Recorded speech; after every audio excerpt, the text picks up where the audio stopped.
What if I told you that some of America's most pivotal moments, the events we learn about in school and celebrate as triumphs of progress, were actually colossal blunders? Not just small missteps, but breathtakingly absurd errors in judgment that altered the course of history in ways nobody could have predicted. We often picture the past as a straight line of reasoned decisions and inevitable outcomes, but the truth is far more fascinating and far more human. Behind every great nation are moments of sheer confusion, hilarious miscalculations, and decisions so strange you'll wonder how we made it this far. Welcome to a journey through the overlooked, the bizarre, and the downright unbelievable side of American history. This isn't just a list of funny anecdotes, it's an exploration of how accidents, arrogance, and plain old bad luck shaped the country we know today. From political fiascos and economic disasters to military mishaps and cultural curiosities, these are the stories that didn't make it into the textbooks but deserve to be remembered, if only for the valuable, often humorous, lessons they teach us about ambition, fallibility, and resilience. In this video, we're counting down 33 of the most absurd mistakes in United States history. You'll hear about presidents who made questionable calls, inventors who stumbled upon success purely by accident, and policies so poorly thought out they sparked unintended chaos for generations. Some of these errors are laugh-out-loud funny, others are sobering reminders of how costly a single decision can be. But each one reveals something essential about the American spirit, our capacity to dream big, fail spectacularly, and keep pushing forward regardless. So settle in and get ready to see history in a whole new light. And so we begin our countdown with the granddaddy of all real estate gambles, a moment of such profound national anxiety that it threatened to tear apart the very principles upon which the young republic was founded. At number 1, we have the Louisiana Purchase doubts. Picture this: the year is 1803, and President Thomas Jefferson, a man so staunchly devoted to a strict interpretation of the Constitution that he believed the federal government should possess only those powers explicitly granted to it, finds himself facing an unimaginable opportunity. Napoleon Bonaparte, desperate for cash to fund his wars in Europe, offers to sell the entire Louisiana territory to the United States. This wasn't just a little plot of land. We're talking about over 800,000 square miles, effectively doubling the size of the nation overnight for the sum of $15 million. That works out to less than 3 cents an acre. Now, you'd think this would be cause for universal celebration, but Jefferson was absolutely tormented. His conscience was racked with constitutional guilt. Nowhere in the document did it explicitly give the president the power to purchase foreign territory. To him, agreeing to the deal felt like a betrayal of everything he believed in, an act of hypocrisy that would empower the federal government in exactly the way he had always feared and argued against. He even drafted a constitutional amendment to retroactively authorize the purchase, fearing he had overstepped his bounds dramatically. Beyond the philosophical crisis, there were very real, practical fears. The $15 million price tag was staggering for a nation that was still deeply in debt from its own revolution. Many in Congress argued the move would bankrupt the country, acquiring a vast wilderness that they believed was nothing more than a worthless desert, unfit for civilization. They called it the Great American Desert, a colossal mistake that would sink the republic under a mountain of debt for a worthless expanse of sand and rock. The supreme irony, of course, is that this moment of profound doubt and constitutional angst yielded what is universally regarded as one of the most brilliant and consequential acquisitions in human history. The Louisiana Purchase didn't bankrupt the nation. It made it immeasurably wealthier, granting untold natural resources, fertile farmland that would become the nation's breadbasket, and complete control of the pivotal Mississippi River. Jefferson's greatest perceived failure of principle became his most celebrated achievement, a stunning paradox that underscores a timeless truth. Sometimes the greatest progress is born not from absolute certainty, but from the courage to embrace a great opportunity even amidst a storm of doubt.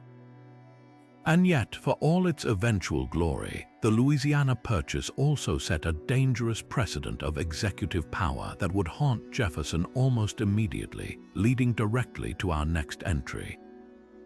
At number 2, we find a mistake born not from doubt, but from a different kind of conviction, one that proves how even the most brilliant minds can be blinded by their own ideals. Following the Purchase, American shipping found itself caught in the crossfire of the Napoleonic Wars. Both Britain and France were seizing American merchant ships and impressing American sailors into their navies, a blatant violation of the young nation's sovereignty. Furious and desperate to avoid being dragged into another costly European conflict so soon after the Revolution, President Jefferson reached for what he believed was a powerful, peaceful weapon: economic coercion.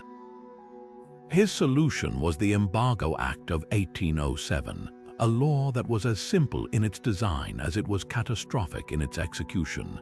The act forbade American ships from trading with all foreign nations.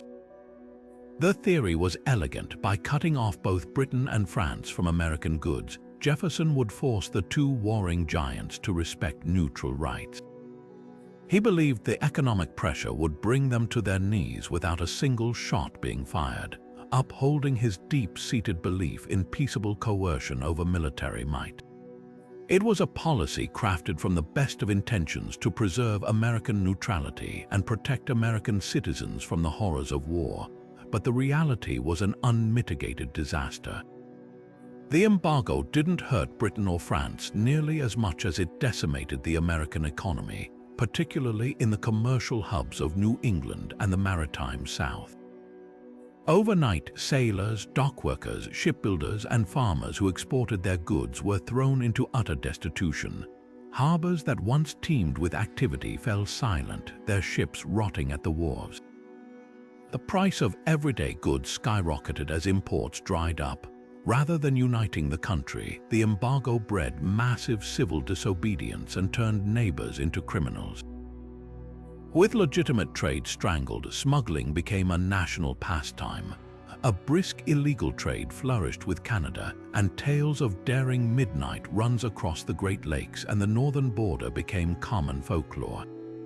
The policy also had the perverse effect of accelerating the very industrialization that Jefferson, an ardent agrarian, deeply feared. With no access to imported British manufactured goods, Americans were forced to start building their own factories, setting the stage for the very urban, industrial society he detested.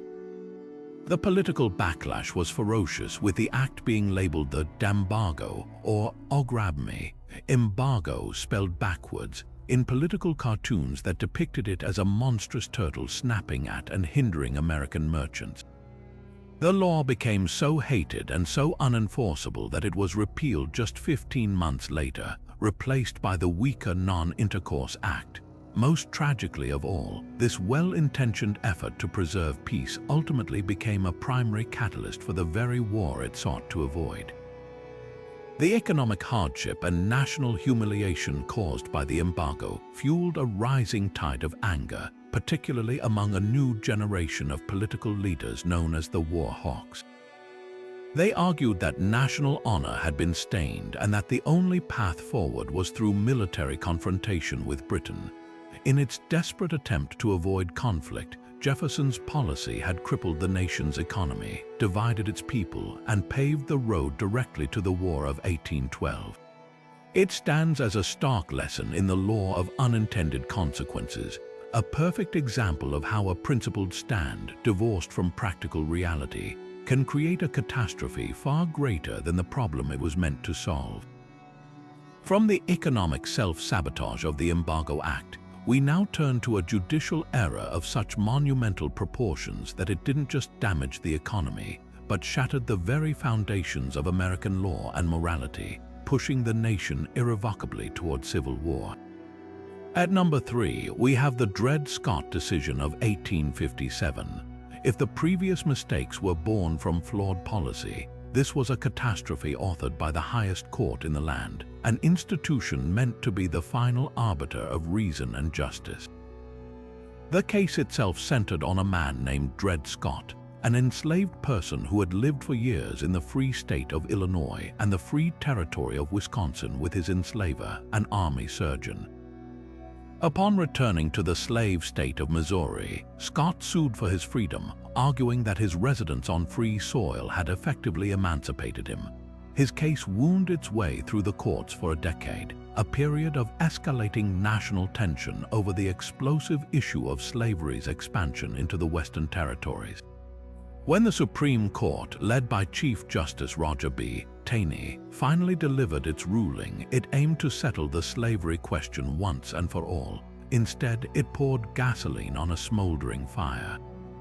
The court's decision was stunning in its breadth and brutality. First, the justices ruled that Dred Scott, as a person of African descent, was not a citizen of the United States and therefore had no legal standing to even sue in federal court.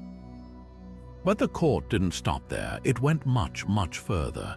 In a sweeping opinion, Chief Justice Taney declared that African Americans, whether enslaved or free, could never be citizens.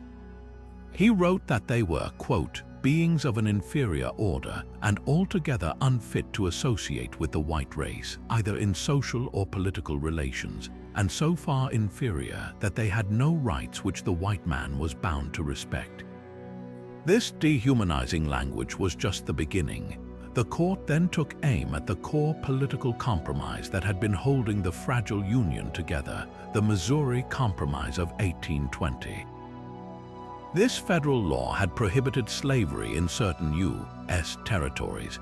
The Taney Court declared that law unconstitutional, arguing that Congress had no authority to ban slavery in the territories because doing so violated the Fifth Amendment, which protects a person's property, and enslaved people were deemed property from being taken away without due process. This meant that slavery was now legal in all U.S. territories, a verdict that horrified the growing anti-slavery movement in the North. The intended effect was to permanently resolve the slavery debate by making it a national, protected institution. The actual effect was the exact opposite. Northerners were outraged, viewing the decision not as a sober legal judgment but as a blatant political act, a pro-slavery conspiracy from the highest bench. It galvanized the fledgling Republican Party and made a previously obscure lawyer named Abraham Lincoln a national figure.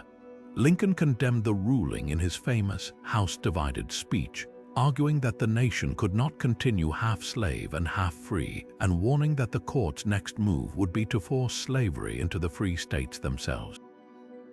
In the South, the decision was celebrated as a total victory, emboldening pro-slavery extremists and convincing them that their peculiar institution had the full, permanent backing of the federal government. This created an impossible chasm between the two sections.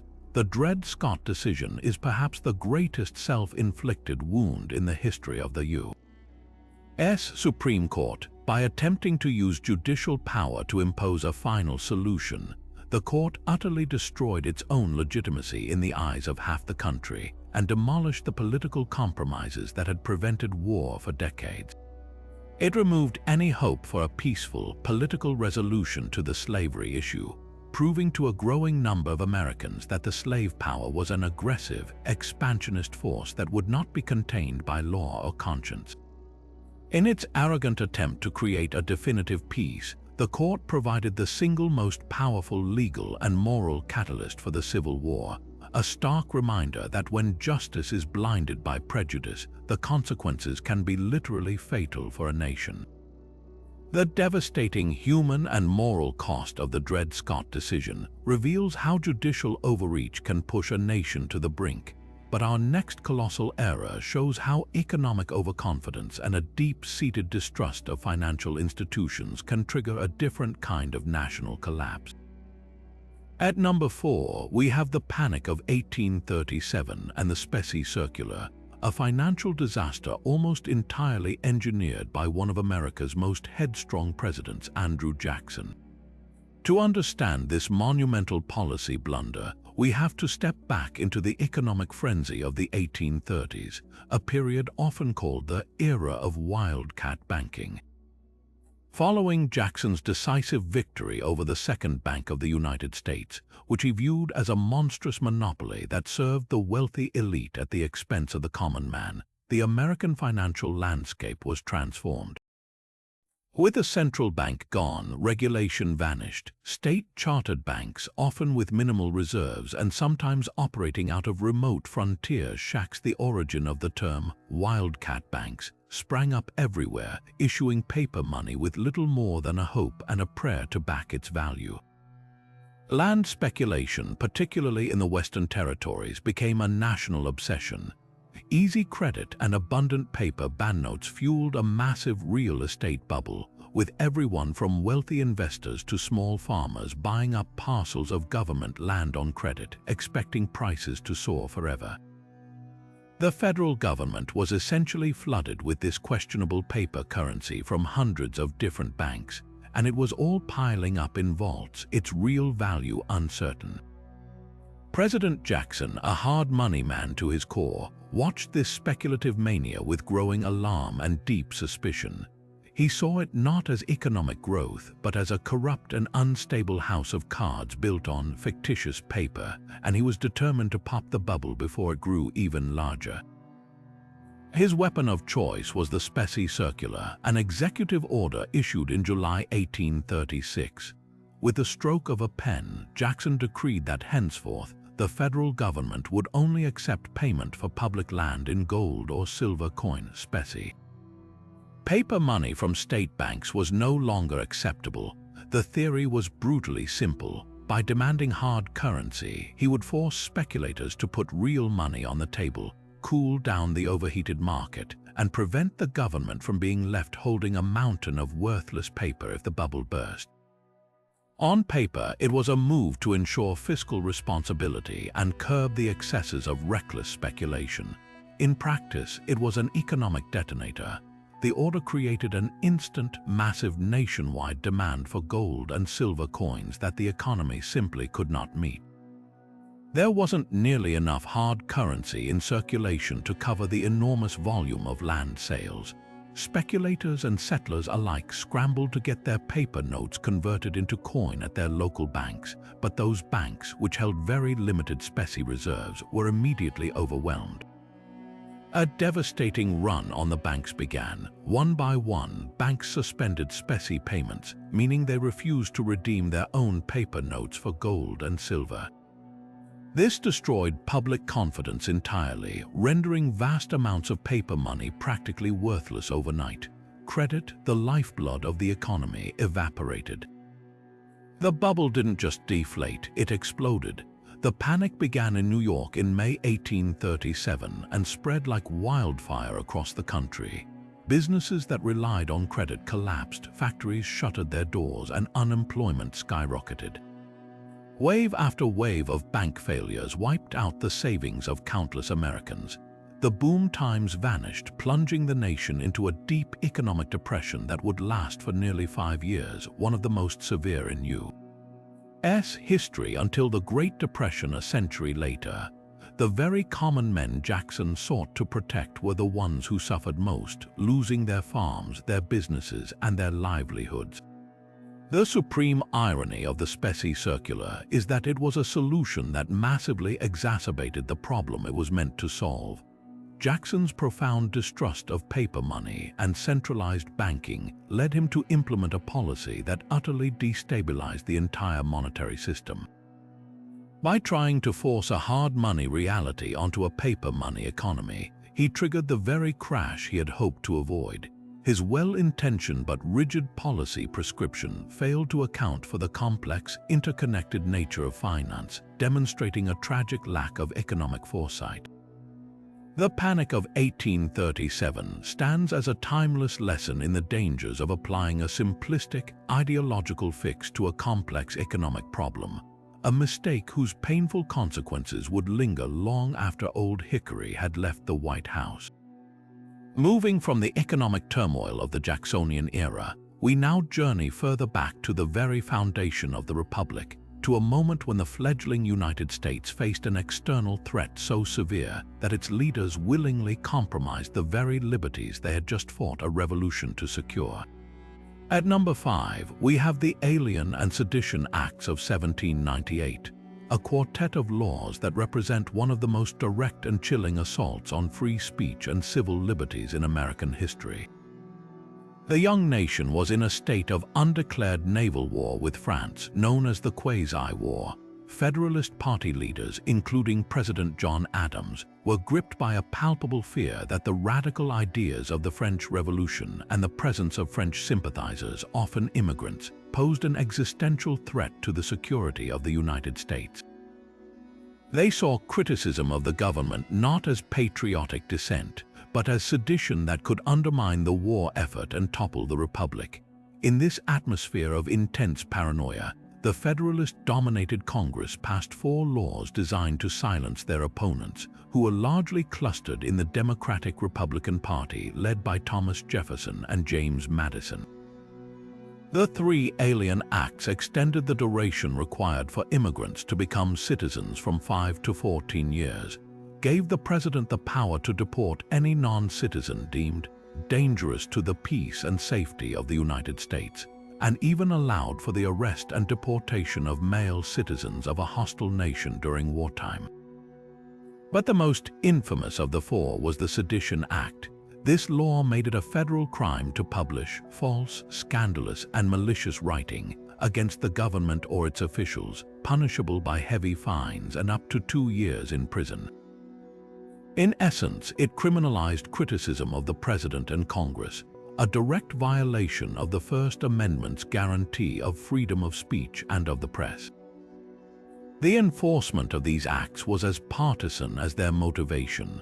Federalist prosecutors and judges targeted Democratic-Republican newspaper editors and publishers with a vengeance. One of the most famous victims was Matthew Lyon, a congressman from Vermont. He was arrested and jailed for writing a letter that criticized President Adams' unbounded thirst for ridiculous pomp, foolish adulation, and selfish avarice. Another editor, James Callender, was imprisoned for accusing Adams of being a hermaphroditical character. In total, 25 people were arrested under the Sedition Act, and at least 10 were convicted, their newspapers often shut down in the process. The acts created a climate of fear where citizens had to weigh the cost of speaking their minds against the very real possibility of federal prosecution. The backlash, however, was swift and powerful. Jefferson and Madison secretly authored the Kentucky and Virginia resolutions, which argued that the acts were unconstitutional and that states had the right to nullify such federal laws. This doctrine of states' rights would echo disastrously decades later, but in this context it served as a powerful political rallying cry. The public was largely horrified by the heavy-handed suppression of dissent. The image of the Federalists as authoritarian figures jailing their political opponents for mere criticism proved to be a devastating political liability for John Adams. The acts became the central issue of the election of 1800, fueling Jefferson's campaign which championed individual liberty and limited government. Jefferson's victory in that election was in many ways a direct repudiation of the Alien and Sedition Acts, which were either allowed to expire or repealed shortly after he took office. The tragic irony of this episode is profound. The Federalists, in their desperate attempt to strengthen the government and ensure its survival, enacted laws so oppressive that they guaranteed their own political demise. They believed they were protecting the nation, but in doing so, they betrayed its most foundational principle. The Alien and Sedition Acts stand as a permanent warning of how quickly fear can erode liberty, and how those in power can convince themselves that silencing opposition is an act of patriotism. It was a monumental mistake that tested the nation's commitment to its own constitution, a test that, thanks to the voters of 1800, it ultimately passed, but not without leaving a permanent stain on the legacy of its second president. If the Alien and Sedition Acts demonstrated how fear could corrupt principles, Our next entry reveals how simple, old-fashioned greed at the highest levels of power can achieve the same devastating result, eroding the public's faith in its own government. At number 6, we have the Teapot Dome scandal, a sensational episode of corruption that turned the presidency into a criminal enterprise and became the benchmark for political graft in America. The year was 1921, and affable, weak-willed President Warren G. Harding had just appointed his old Senate friend Albert B. Fall as Secretary of the Interior.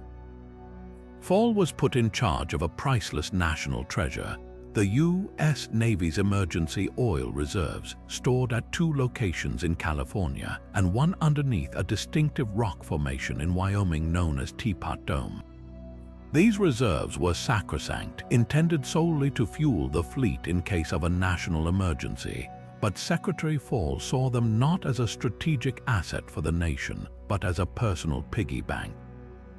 In a move of breathtaking audacity, Fall convinced Harding's Secretary of the Navy, Edwin Denby, to transfer control of these oil fields from the Navy Department to the Interior Department, putting them directly under his own authority. Then, without any competitive bidding and in total secrecy, Fall leased the entire Teapot Dome Reserve to Harry F. Sinclair's Mammoth Oil Company and the Elk Hills Reserve in California to Edward L. Doheny Pan American Petroleum Company. The deals were presented to the public as a prudent way to conserve oil by having private companies pump it out and store it in tanks, but the reality was far more sinister. This was a straight-up fire sale of public resources, and the motivation became clear when Fall's own lifestyle underwent a miraculous transformation. Suddenly, the cabinet official who had been chronically in debt was flush with cash. He paid off massive mortgages, bought an expensive new ranch, and his pockets were suddenly jingling with $100 bills. The source of this sudden wealth, of course, was bribery.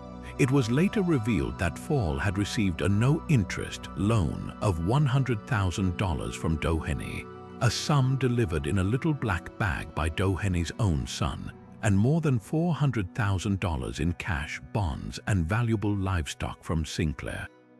This wasn't just corruption, it was a brazen, almost cartoonish display of it. The scandal began to unravel thanks to the dogged work of journalists and a subsequent Senate investigation led by Montana Senator Thomas J. Walsh, who meticulously pieced together the paper trail of Fall's sudden fortune.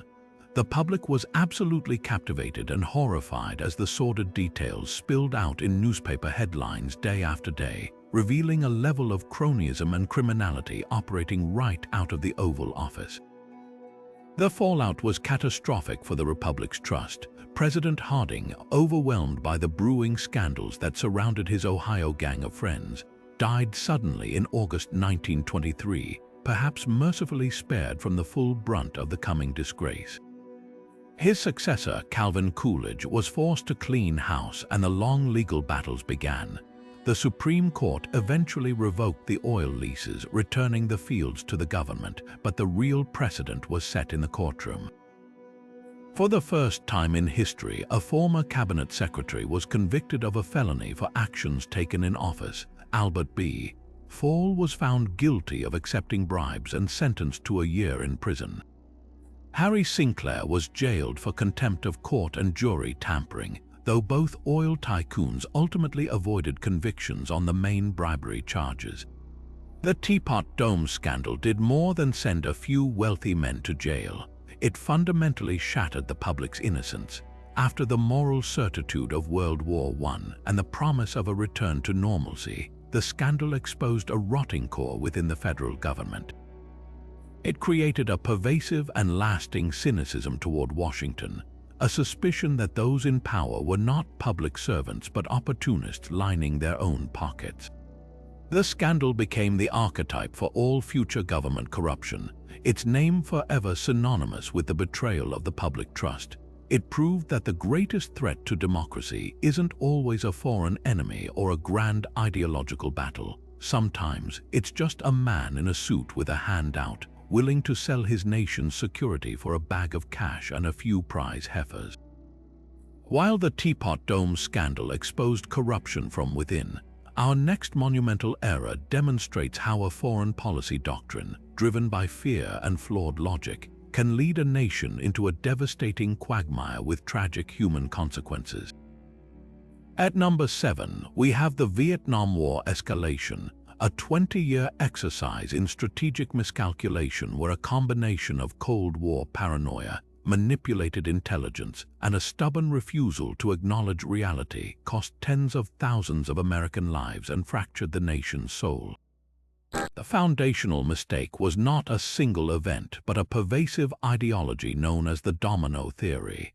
This was the central conviction held by successive presidential administrations that if one nation in Southeast Asia fell to communism, surrounding countries would topple in succession like a row of dominoes, ultimately threatening global security and American interests. This theory transformed Vietnam from a regional conflict into a vital front line in the global battle against the Soviet Union and China, creating a perceived strategic imperative to intervene that outweighed any local realities. This abstract fear found its concrete justification in a murky and ultimately misleading incident in the Gulf of Tonkin in August 1964. The official story presented by the Johnson administration to Congress and the American public was that the USS Maddox, a destroyer on intelligence patrol, was attacked without provocation by North Vietnamese torpedo boats in international waters. A supposed second attack 2 days later was also reported, creating a narrative of blatant communist aggression that demanded a forceful response. Seizing this moment, President Lyndon B. Johnson went before the nation and pushed the Gulf of Tonkin resolution through Congress, granting him sweeping authority to, quote, take all necessary measures to repel any armed attack against the forces of the United States and to prevent further aggression. This resolution, passed with only 2 dissenting votes, effectively served as a blank check for war, bypassing a formal declaration and handing vast military power to the executive branch. We now know that the incident was profoundly misrepresented. Declassified documents and audio recordings later revealed that the Maddox was not on an innocent patrol, but was actively supporting South Vietnamese commando raids on North Vietnamese facilities, effectively acting as a provocateur. The second attack almost certainly never happened. Sonar and radar readings were misinterpreted in the heat of the moment, likely confused with weather patterns and the crew's own jangled nerves. Top officials, including Johnson and Defense Secretary Robert McNamara, had doubts about the second attack almost immediately, yet they suppressed this uncertainty and presented the incident to the public as an unequivocal act of war. This deliberate use of questionable intelligence to manufacture a pretext for military escalation remains one of the most dishonorable chapters in American diplomatic history. Bolstered by this authority and guided by the domino theory, the administration began a relentless and incremental escalation. What began with military advisors swiftly ballooned. Operation Rolling Thunder, a massive sustained bombing campaign against North Vietnam, commenced in 1965. That same year, the first official U.S. combat troops, U.S. Marines, waded ashore at Da Nang. The troop levels skyrocketed from just a few hundred advisors under President Kennedy to over 500,000 under President Nixon. This was a war fought by body counts and attrition, a gruesome numbers game where success was measured by enemy casualties rather than any tangible strategic objective. The U.S. military, the most powerful fighting force on Earth, found itself in a brutal counterinsurgency campaign against a determined and elusive enemy on terrain that favored guerrilla tactics. The jungles, tunnels, and the overwhelming support of the local Viet Cong population among the South Vietnamese created a hellish environment for conventional warfare. The human cost was staggering. 58,220 American names would eventually be etched onto the black granite wall of the Vietnam Veterans Memorial in Washington, D.C. Hundreds of thousands more returned home with physical wounds and deep psychological scars. The war ravaged Vietnam, Cambodia, and Laos, with millions of civilian casualties and a landscape scarred by millions of tons of dropped ordnance and the toxic legacy of Agent Orange. At home, the conflict tore the country apart, sparking a cultural and generational schism that defined the 1960s and 70s. Protests, draft card burnings, and the tragic shootings at Kent State University revealed a nation bitterly divided against itself, its faith in its government irreparably damaged. The supreme tragedy of the Vietnam escalation is that it was a war the United States never truly understood and could not win in any conventional sense. The domino theory proved to be a catastrophic fallacy. While Vietnam, Laos, and Cambodia did fall to communist forces, the dominoes did not continue to fall across Asia. Furthermore, the war drained American economic resources, diminished its global moral standing, and distracted from other pressing domestic and international issues. It was a mistake of epic proportions, born from a toxic blend of ideological rigidity, government deception, and a fatal arrogance in American power. It stands as a permanent, painful lesson in the limits of military force and the profound consequences of committing to a conflict without a clear, achievable goal or a genuine understanding of the enemy. If the Vietnam War represented a failure of foreign policy and military strategy, our next mistake hits much closer to home, literally in the nation's living rooms, bars, and basements. At number 8, we have the grand social experiment of prohibition, a spectacular failure of moral legislation that proved you cannot simply outlaw human desire. The movement to ban alcohol had been building for nearly a century, driven by a powerful coalition of religious revivalists, progressive social reformers, and women's suffrage activists. They saw alcohol as the root of nearly all social ills: domestic violence, poverty, workplace accidents, and the squandering of family wages. The Anti-Saloon League became one of the most effective political lobbying groups in American history, and with the patriotic fervor of World War I providing a final push, framing the brewing industry as un-American due to its German roots, they achieved their ultimate goal. The 18th Amendment to the Constitution was ratified in 1919 and went into effect 1 year later, enforced by the Volstead Act. For the first time, the Constitution was used not to grant a right but to take one away. The amendment banned the manufacture, sale, and transportation of alcoholic beverages across the entire United States. The proponents, known as Dries, celebrated with immense optimism. They believed they were ushering in a new era of public health, moral purity, and social order. They genuinely expected alcohol consumption to vanish, families to be saved, and the nation's productivity to soar. They could not have been more wrong. Instead of creating a sober utopia, prohibition gave rise to a sprawling, violent, and spectacularly profitable black market. Almost overnight, ordinary citizens became criminals. Pharmacists prescribed medicinal alcohol for a myriad of dubious ailments. Vinegar makers sold concentrated grape juice with explicit warnings not to add water and leave it in a cupboard for 21 days, lest it ferment into wine. People built small, hidden stills in their own homes, producing bathtub gin and moonshine that ranged from barely palatable to outright poisonous, sometimes causing paralysis or blindness from toxic additives. This massive demand for illegal booze was met by organized criminal syndicates on an unprecedented scale. Bootlegging became a multi-billion-dollar industry, and men like Al Capone in Chicago built vast empires on beer and whiskey. They operated with ruthless efficiency, bribing police officers, politicians, and prohibition agents to look the other way. The resulting turf wars filled city streets with gangland violence, most notoriously the St. Valentine's Day Massacre in 1929, where 7 men were machine-gunned in a garage. The federal government was utterly unprepared for this tidal wave of crime, with only about 1,500 agents tasked with policing the entire country's thirst. Perhaps the most iconic and culturally transformative development was the speakeasy. These were clandestine bars, often hidden behind unmarked doors or fake storefronts, where a whispered password would gain you entry into a world of illicit cocktails, jazz music, and social liberation. Speakeasies flourished in every major city, numbering in the tens of thousands in New York City alone.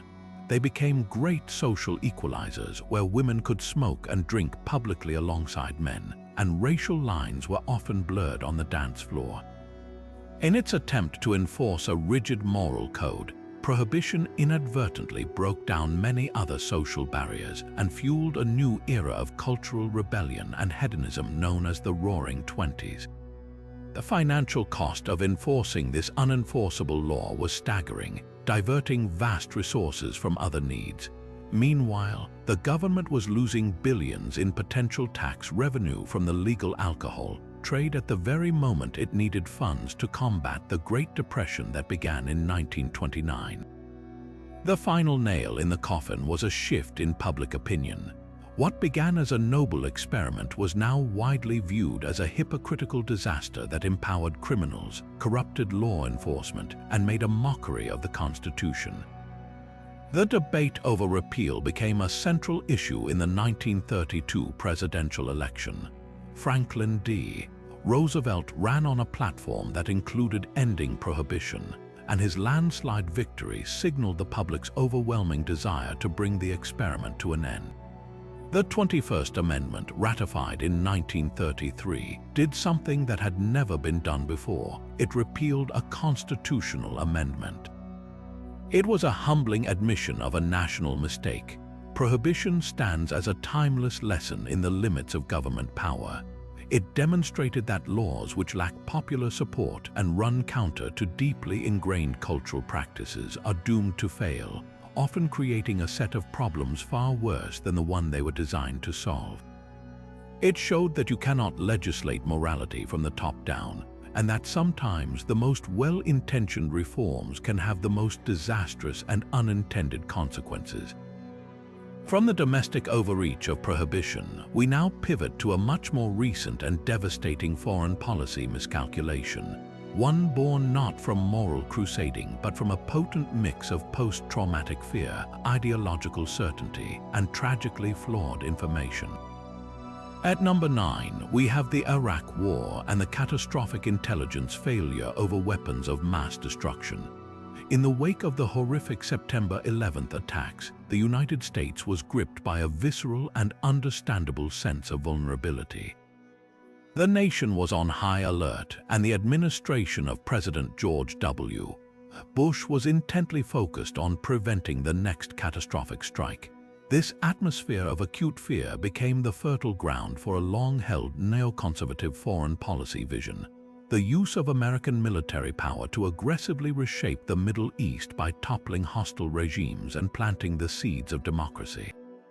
Saddam Hussein's Iraq, a brutal dictatorship that had defied UN sanctions for over a decade, was placed squarely in the crosshairs. The public and international casus belli, the justification for war, was presented with absolute conviction. Iraq possessed vast stockpiles of chemical and biological weapons and was actively reconstituting its nuclear weapons program. This was not presented as a possibility, but as a known and imminent threat. Secretary of State Colin Powell delivered a now infamous presentation to the United Nations Security Council in February 2003, laying out the administration's case with satellite photos, intercepted communications, and detailed accounts from defectors. He spoke of mobile biological weapons labs, chemical weapon munitions, and aluminum tubes purportedly meant for uranium enrichment. The message was clear and terrifying. We cannot wait for the smoking gun to come in the form of a mushroom cloud. This intelligence, however, was not the solid, incontrovertible proof it appeared to be. It was a house of cards built on a foundation of cherry-picked facts, circular reporting, and sources of dubious reliability. Much of the most alarming claims traced back to a single source, an Iraqi defector codenamed Curveball, whose fantastical accounts of mobile biological weapons factories were eagerly embraced by intelligence agencies despite serious doubts about his credibility from German intelligence officers who were handling him. The now notorious claim that Iraq had sought to purchase yellowcake uranium from Niger was based on crude forgeries that the CIA itself had questioned. The entire intelligence apparatus, pressured by a White House that had already made up its mind, engaged in a process of groupthink where dissenting opinions were marginalized and ambiguous evidence was interpreted in the most threatening way possible. The infamous Pentagon Office of Special Plans bypassed traditional intelligence channels to funnel unvetted reports from Iraqi exiles directly to senior policymakers, reinforcing the desired narrative. The invasion commenced in March 2003. The initial military campaign was a swift and decisive victory, toppling Saddam Hussein's statue and his regime in a matter of weeks. But then came the aftermath, and with it the stunning revelation: no weapons of mass destruction were found. The mobile labs were for weather balloons. The aluminum tubes were for conventional rockets. The nuclear program was a phantom. The primary public justification for the war had evaporated, creating a massive credibility crisis for the United States both at home and abroad. The mission swiftly shifted from disarming a tyrant to the infinitely more complex and bloody tasks of occupation and nation-building. What followed was a brutal and prolonged insurgency, a sectarian civil war between Shia and Sunni factions, and the rise of terrorist groups like Al-Qaeda in Iraq, which would later morph into the even more virulent Islamic State. The decision to disband the Iraqi army and pursue a sweeping policy of de-Baathification, which barred all members of Saddam's political party from public life, threw hundreds of thousands of armed, trained, and disenfranchised men into the streets with no livelihood and a massive grudge, creating a ready-made insurgency. The cost in human life was incalculable, with estimates of Iraqi civilian deaths ranging well into the hundreds of thousands. For the United States, nearly 4,500 service members were killed and over 32,000 wounded, with countless more returning home with profound psychological trauma. The financial cost ballooned into the trillions of dollars, diverting resources from critical needs at home and straining the American military to its breaking point. Geopolitically, the war was a seismic disaster. It severely damaged American prestige and moral authority, revealing the limits of its power and the fallibility of its intelligence. It empowered Iran, its regional rival, by eliminating its primary counterweight in Saddam Hussein and installing a Shiite-led government in Baghdad that was friendly to Tehran. It destabilized the entire region for a generation, creating a power vacuum filled by extremism and perpetual conflict. The war's legacy is a painful and enduring lesson in the perils of confirmation bias, the danger of allowing ideology to override evidence, and the profound, world-altering consequences that can stem from a decision made on the basis of what we believe to be true rather than what actually is. And just as the misguided march into Iraq was fueled by flawed intelligence and ideological hubris, our next entry takes us back to the early days of the Cold War, where a similar cocktail of overconfidence and miscalculation led to a fiasco so humiliating it would forever redefine a presidency. At number 10, we have the Bay of Pigs invasion, a CIA-backed calamity that serves as the textbook example of how a perfect plan can disintegrate into a perfect disaster. The stage was set in 1961. A young, charismatic President John F. Kennedy had just taken office, inheriting from the Eisenhower administration a bold and secretly developed scheme to deal with a thorn in America's side, Fidel Castro. Just 90 miles off the coast of Florida, Castro had transformed Cuba into a communist ally of the Soviet Union, nationalizing American-owned businesses and properties. To many in Washington, this was an intolerable Soviet beachhead in the Western Hemisphere, a threat that had to be eliminated. The plan, conceived by the Central Intelligence Agency, seemed straightforward on paper. A paramilitary force of around 1,400 Cuban exiles, trained and armed by the CIA, would launch an amphibious invasion at the Bahia de Cochinos, the Bay of Pigs. Their landing would trigger a popular uprising against Castro, they were told. the Cuban people, weary of their new leader, would supposedly rush to join the invaders, overwhelming the communist government and swiftly reinstating a pro-American regime. It was a tidy, optimistic scenario built on a foundation of immense arrogance and a critical misreading of the situation on the ground. The CIA's intelligence was catastrophically wrong. They dismissed Castro's popularity and the strength of his military, believing his forces would fracture and his people would defect at the first sign of trouble. The execution of the invasion was a cascade of failures from the very first moment. Just days before the landing, President Kennedy, growing nervous about overt American involvement, made a fateful decision. To maintain the fiction of plausible deniability, the idea that this was a purely Cuban affair, he ordered the cancellation of vital, crucial airstrikes meant to destroy Castro's small air force on the ground. This single choice doomed the operation. When the Exile Brigade hit the beach on April 17th, they were immediately met with fierce resistance, not from a disorganized mob, but from 20,000 of Castro's best troops. Worse, the few ancient planes of the Cuban Air Force, which should have been smoldering wrecks, were still airborne. They quickly sank two of the Exile's supply ships, including one carrying nearly all their communications equipment and ammunition, stranding the invasion force on the swampy coast with no way to retreat and no way to resupply. The expected popular uprising never materialized. Instead of being greeted as liberators, the invaders were viewed as American puppets. Castro personally took command of the defense, rallying his forces and using the state-controlled media to galvanize nationalistic fury against the foreign-backed attack.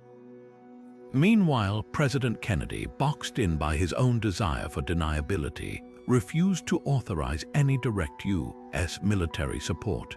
American naval forces sat just offshore, watching the disaster unfold but under strict orders not to intervene.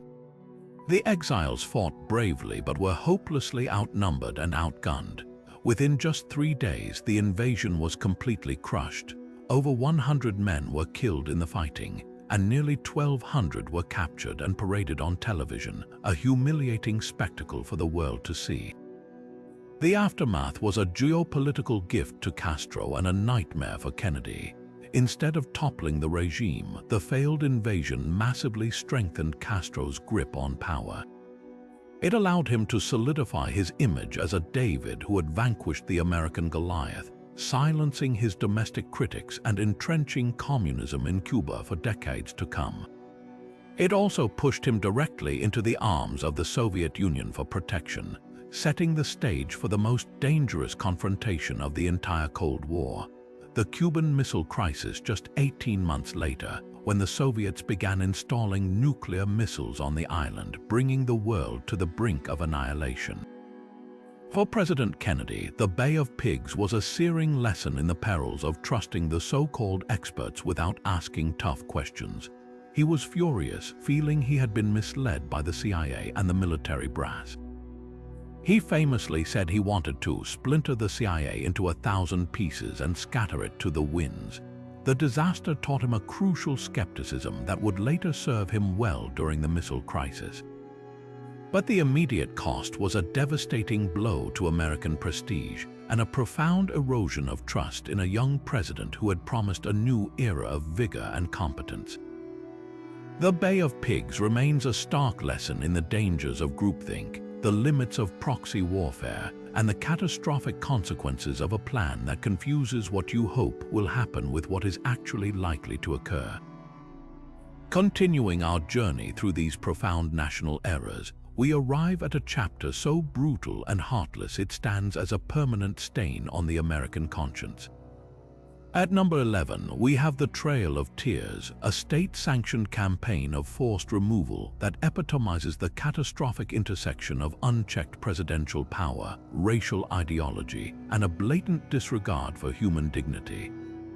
To understand this tragedy, we must first go back to the early 1800s, when the young United States was expanding rapidly westward. A significant obstacle to this expansion, in the eyes of white settlers and land speculators, were the 5 civilized tribes, The Cherokee, Chickasaw, Choctaw, Creek, and Seminole, who possessed vast, valuable territories in the southeastern United States, particularly in Georgia, Alabama, and Mississippi. These were not nomadic peoples. They were established nations with their own written languages, newspapers, schools, and constitutional governments. Many had adopted European-style farming and even owned plantations with enslaved workers, striving to coexist with their new neighbors. But their success and assimilation became irrelevant in the face of an insatiable demand for their land. The election of Andrew Jackson in 1828 sealed their fate. A famed Indian fighter from his military days, Jackson held a paternalistic and ultimately genocidal view toward Native Americans, seeing them as inferior obstacles to white civilization and American progress. He aggressively championed a policy of forced removal, and in 1830 he got his wish with the passage of the Indian Removal Act. This controversial law authorized the president to negotiate treaties that would exchange Native American lands in the east for territory west of the Mississippi River in present-day Oklahoma, then known as Indian Territory. The act was fiercely debated, with notable figures like Congressman Davy Crockett of Tennessee speaking passionately against it, but it ultimately passed, giving Jackson the legal tool he desired. The removal was supposedly based on treaties, but these agreements were almost universally fraudulent, negotiated not with legitimate tribal leaders but with small, unrepresentative factions who were bribed or threatened into signing. The Cherokee Nation, for instance, fought back through the American legal system all the way to the Supreme Court. In the landmark case Worcester v. Georgia in 1832, Chief Justice John Marshall issued a definitive ruling. He declared that the Cherokee were a sovereign nation and that the state of Georgia had no right to impose its laws on Cherokee lands. This should have been a triumphant victory for the rule of law. But President Jackson's reaction to the court's decision is the stuff of infamous legend. He reportedly scoffed, "John Marshall has made his decision, now let him enforce it." With this stunning defiance of the judicial branch, Jackson revealed that the power of the federal government would be used not to protect the vulnerable, but to persecute them. The actual process of removal was a humanitarian catastrophe. The Cherokee were the last to be moved, and their ordeal in 1838 and 1839 became the most notorious. Under orders from President Martin Van Buren, who continued Jackson's policy, federal soldiers under the command of General Winfield Scott descended upon Cherokee communities. They gave people mere moments to gather their belongings before being forcibly dragged from their homes at bayonet point. They were herded into squalid, disease-ridden stockades, essentially concentration camps, where they were held for months in miserable conditions with little food or sanitation, waiting for the journey west to begin. The journey itself, which the Cherokee called the Trail Where They Cried, covered over 1,200 miles. They traveled mostly on foot, though some were in wagons or on horseback through a terrible winter and a blistering summer. They were chronically underfed, with the government contractors responsible for supplying them, often providing rotten food or pocketing the funds entirely. Diseases like dysentery, whooping cough, typhus, and cholera ravaged the groups, killing the very young and the very old first. There was little medicine and even less mercy. One survivor recalled that the path was lined with graves the entire way. It is estimated that of the approximately 16,000 Cherokee who were forced onto the trail, over 4,000 perished from disease, starvation, and exposure. The Choctaw, Creek, Chickasaw, and Seminole peoples suffered similarly horrific losses on their own forced marches, with a death toll across all 5 tribes estimated to be in the tens of thousands. The long-term cultural and human destruction was immeasurable. They were forced onto land in Oklahoma that was unfamiliar and often inferior to the fertile homelands they had been driven from. The trauma of the event shattered families and social structures for generations. It was a deliberate act of ethnic cleansing, an official U.S. policy designed to empty a vast region of its indigenous inhabitants for the exclusive benefit of white settlers. The Trail of Tears is not a footnote in history. It is a central chapter in the story of American expansion, a chilling demonstration of how the language of progress and destiny can be used to justify unspeakable cruelty. It remains a somber lesson on the moral cost of unchecked ambition and a tragic reminder of the promises broken and the lives lost in the relentless push to fulfill a perceived national manifest destiny. If the Trail of Tears was a horrific error driven by racial prejudice and expansionist greed, our next misstep reveals how a different kind of fear, ideological paranoia, can poison a nation's politics and shatter the lives of its own citizens with a similar ruthlessness. At number 12, we plunge into the suffocating atmosphere of the Red Scare and the phenomenon of McCarthyism, a period where a toxic blend of legitimate concern and outright fabrication led to a nationwide witch hunt that prized conformity over conscience and accusation over evidence. The backdrop was the early Cold War, a time of profound anxiety. The Soviet Union had exploded its first atomic bomb, communist forces had won the Civil War in China, and the Korean War was raging. At home, this global tension created a palpable dread that a vast, hidden network of communist agents and sympathizers was working from within to undermine American institutions and hand the country over to Moscow. This fear was not entirely without foundation. There had been genuine Soviet espionage, most famously the cases of Alger Hiss and the Rosenbergs. But what began as a legitimate security concern rapidly metastasized into a punitive political crusade. In 1950, a relatively obscure first-term Republican senator from Wisconsin, Joseph McCarthy, saw an opportunity for political gain. During a speech in Wheeling, West Virginia, he waved a piece of paper in the air and declared to the crowd that he held in his hand a list of 205 names of known communists who are currently working in and shaping policy at the State Department. The number would change in subsequent speeches, but the explosive, unverified accusation catapulted him onto the front pages and made him the most feared man in America for the next 4 years. McCarthy never provided any real proof for his claims, but in the climate of the time, the accusation itself was enough to destroy a person. He mastered the technique of the multiple untruth, throwing out so many allegations so quickly that it became impossible for the press or his targets to refute them all. His powerful Senate Permanent Subcommittee on Investigations became a stage for a terrifying new form of political theater. He would summon individuals from government, Hollywood, the media, and academia, and bully them into naming names of their friends and colleagues who might have past or present communist affiliations. Those who refused to cooperate were labeled Fifth Amendment communists, smeared for invoking their constitutional right against self-incrimination.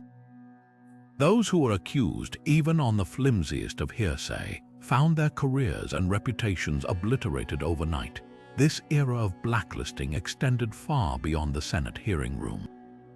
In Hollywood, the studios created an unofficial but ruthlessly enforced blacklist, barring hundreds of writers, directors, and actors from working unless they cleared their names by testifying before the House Un-American Activities Committee, a process that required them to confess their own past associations and implicate others. Loyalty oaths became a common requirement for teachers, government workers, and even longshoremen. The FBI under J. Edgar Hoover aggressively monitored and infiltrated left-leaning organizations, compiling vast files on citizens based on their political beliefs rather than any criminal activity. The persecution even extended into the absurd, with loyalty reviews questioning government employees about their taste in music or literature, suspecting that any interest in Russian composers or socialist authors was a sign of disloyalty. The human cost was devastating. Prominent figures like actor and singer Paul Robeson and screenwriter Dalton Trumbo saw their livelihoods destroyed. Lesser-known thousands, school teachers, union organizers, State Department clerks, were fired, shunned by their communities, and in some cases driven to suicide, their lives ruined by unsubstantiated gossip. Families were torn apart as friends were pressured to inform on one another, creating a culture of suspicion and betrayal that seeped into everyday life. People were afraid to speak their minds, join book clubs, or sign petitions for fear that any association could be twisted into evidence of subversion. The downfall of McCarthyism came, fittingly, from the very medium he had used to rise to power, television. In 1954, the Army-McCarthy hearings were broadcast live into millions of American homes. For weeks, the public watched the senator's brutal, sneering tactics in real time. The pivotal moment came when the Army's chief legal counsel, Joseph N. Welch, finally confronted McCarthy after he had baselessly attacked a young lawyer in Welch's firm. Welch's voice trembling with emotion, he delivered the immortal rebuke. "Until this moment, Senator, I think I never really gauged your cruelty or your recklessness. Have you no sense of decency, sir, at long last? Have you left no sense of decency?" The room erupted in applause. In that moment, the spell was broken. The public saw McCarthy not as a brave patriot, but as a cruel bully. The Senate censured him later that year, and his influence evaporated almost overnight. The legacy of this period is a complex and cautionary one. While the threat of Soviet espionage was real, the methods used to combat it inflicted a deep and lasting wound on American democracy. It demonstrated how easily fear can be weaponized for political gain, and how fragile constitutional rights can be when a society decides that security trumps liberty. It was a monumental mistake that sacrificed the principles of due process, free speech, and freedom of association on the altar of national security, proving that the hunt for enemies within can sometimes do more damage to a nation's character than any external threat ever could. Transitioning from the political paranoia of McCarthyism, we now turn to a different kind of national sickness, one that festered not in the halls of Congress but in the seemingly staid world of finance, proving that a collective lapse in oversight and a frenzy of greed can be just as devastating as any ideological purge. At number 13, we have the savings and loan crisis of the 1980s and early 90s, a slow-motion financial train wreck that serves as a masterclass in the catastrophic consequences of deregulating an industry without installing the necessary guardrails to prevent it from driving off a cliff. To understand this monumental blunder, we have to go back to the origins of the savings and loan industry. For decades, these institutions, often called thrifts, were the backbone of the American dream of homeownership. They were boring, predictable, and purpose-built. They took in deposits from local families paying modest interest, and they turned around and lent that money out as 30-year, fixed-rate mortgages to other families in the community. It was a simple, stable, and heavily regulated business model. This cozy world was shattered by the double-digit inflation of the 1970s. Suddenly, thrifts were stuck holding long-term mortgages that were paying 6% interest, while they had to offer much higher rates to attract new depositors, who could now get better returns from newfangled money market accounts. This interest rate squeeze pushed hundreds of S&Ls toward insolvency. Instead of addressing the core problem, Congress, in a fateful bipartisan blunder, decided the solution was to radically change the rules of the game. In 1980 and again in 1982, they passed two key laws that essentially gave the sinking industry a flamethrower and told it to fight its way out. The laws dramatically deregulated the industry. They phased out interest rate ceilings on deposits, they slashed capital reserve requirements, and most disastrously, they vastly expanded the types of investments thrifts were allowed to make. Overnight, these conservative local lenders were transformed into high-flying, high-risk casinos. They were now permitted to invest depositor money in just about anything: speculative real estate deals, junk bonds, wind farms, even racehorses. The old mantra of 3-6-3, borrow at 3%, lend at 6%, be on the golf course by 3p, M, was replaced by a new, reckless ethos. This deregulation was paired with a federal guarantee that removed any sense of real risk. Deposit insurance from the Federal Savings and Loan Insurance Corporation, or FSLIC, which protected individual deposits up to $100,000. This created a phenomenon known as moral hazard. S&L executives knew that if their wild bets paid off, they would reap enormous profits. But if their bets failed, the federal government, meaning the taxpayers, would be left holding the bag. It was the ultimate heads I win, tails you lose scenario. What followed was an orgy of fraud, incompetence, and sheer stupidity on a scale never before seen in American finance. Unscrupulous operators, often dubbed high flyers, swooped in to take over thrifts.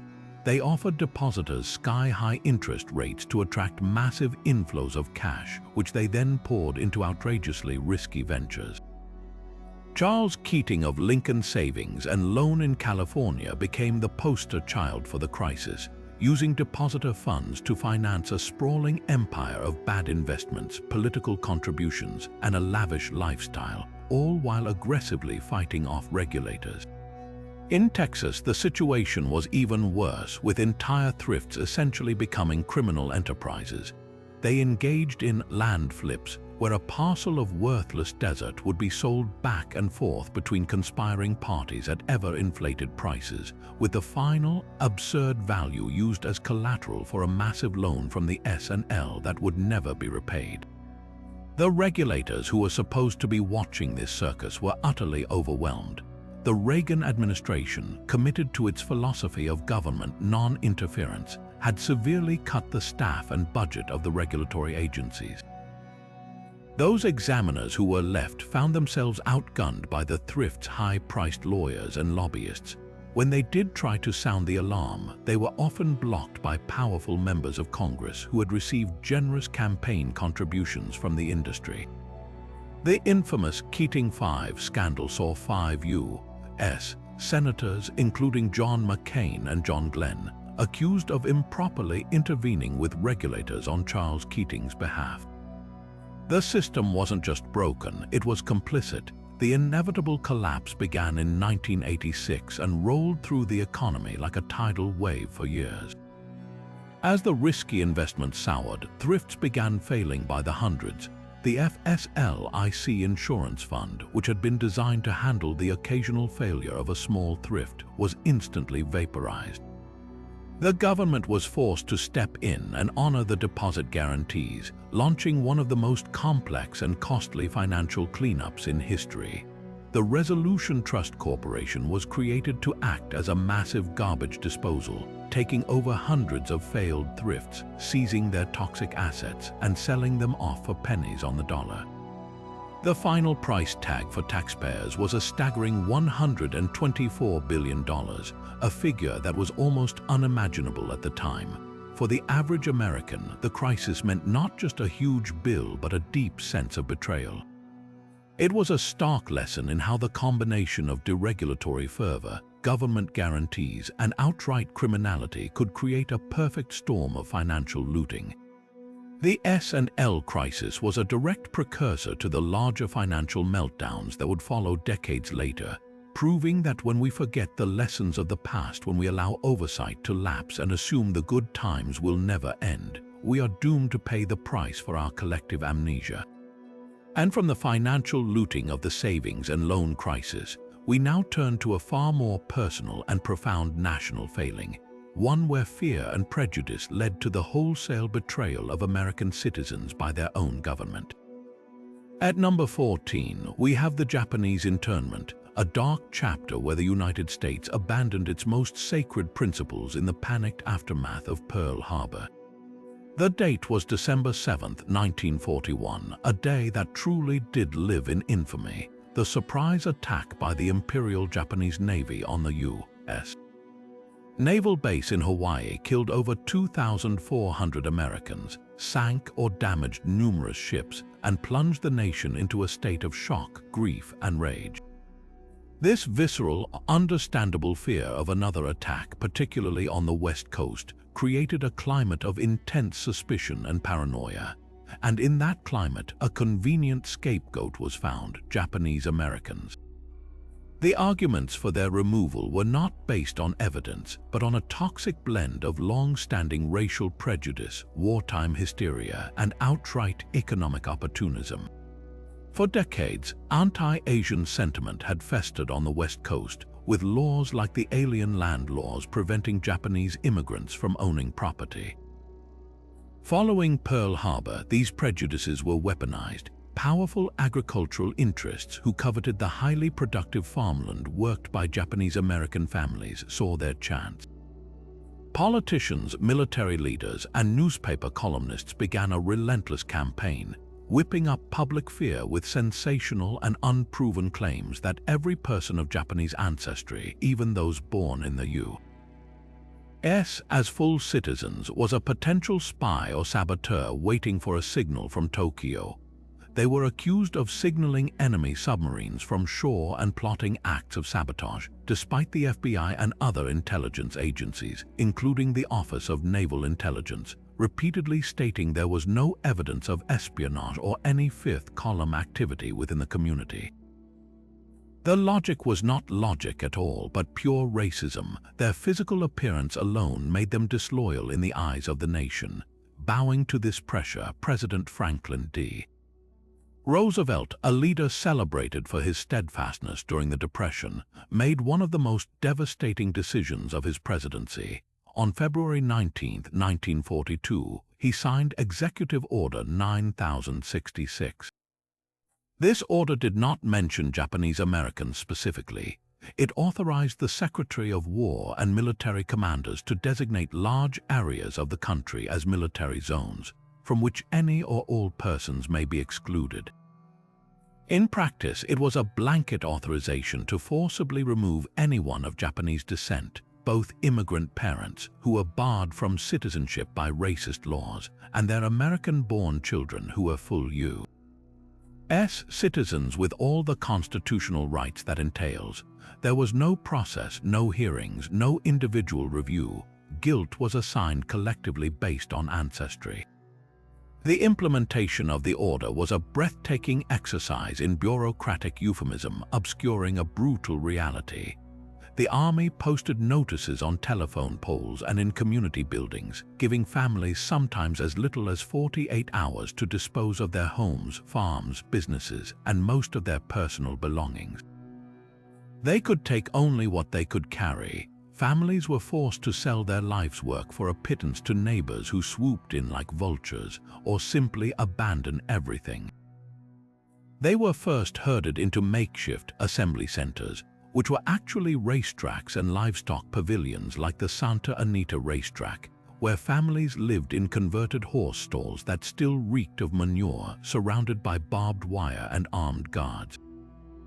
From there, they were transported by train to 10 hastily constructed relocation centers in some of the most remote and inhospitable parts of the country, places like Manzana in California's Owens Valley, Hart Mountain in Wyoming, and Jerome in the swamps of Arkansas.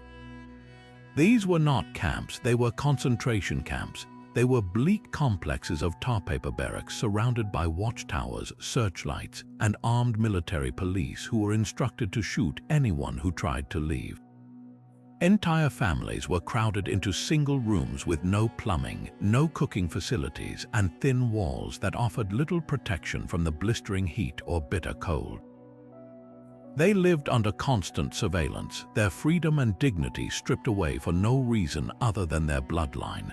The supreme irony and the ultimate refutation of the government's entire justification was the breathtaking loyalty and patriotism displayed by the incarcerated themselves.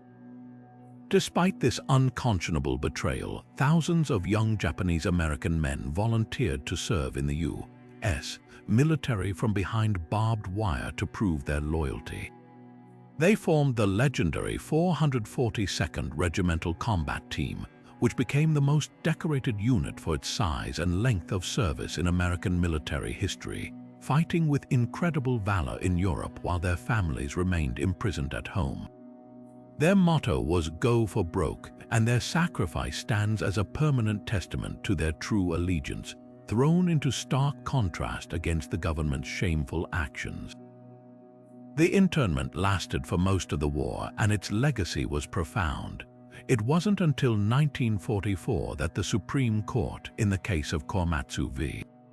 United States, delivered a disastrous ruling that upheld the constitutionality of the exclusion orders as a matter of military necessity, a decision that remains a stain on the court's history. The camps finally began to close as the war drew to a close, but the inmates were released with little more than a train ticket and $25, returning to find their property stolen and their communities hostile. For decades, the survivors carried the trauma of their incarceration in silence. It took over 40 years for the United States to formally confront this historic wrong. In 1980, Congress established a commission to investigate, which concluded that the internment was not justified by military necessity, but was the result of race prejudice, war hysteria, and a failure of political leadership. This led to the Civil Liberties Act of 1988, in which the U.S. government formally apologized and provided reparations of $20,000 to each surviving internee. The story of Japanese internment is a permanent warning of what can happen when fear overwhelms facts, when racism trumps reason, and when the Constitution is set aside in the name of security. It demonstrates with heartbreaking clarity how easily the rights of minorities can be sacrificed by a fearful majority, and how quickly the rule of law can collapse. It is a mistake that serves as an enduring lesson on the critical importance of vigilance, of protecting civil liberties for all, especially when those liberties are most under threat.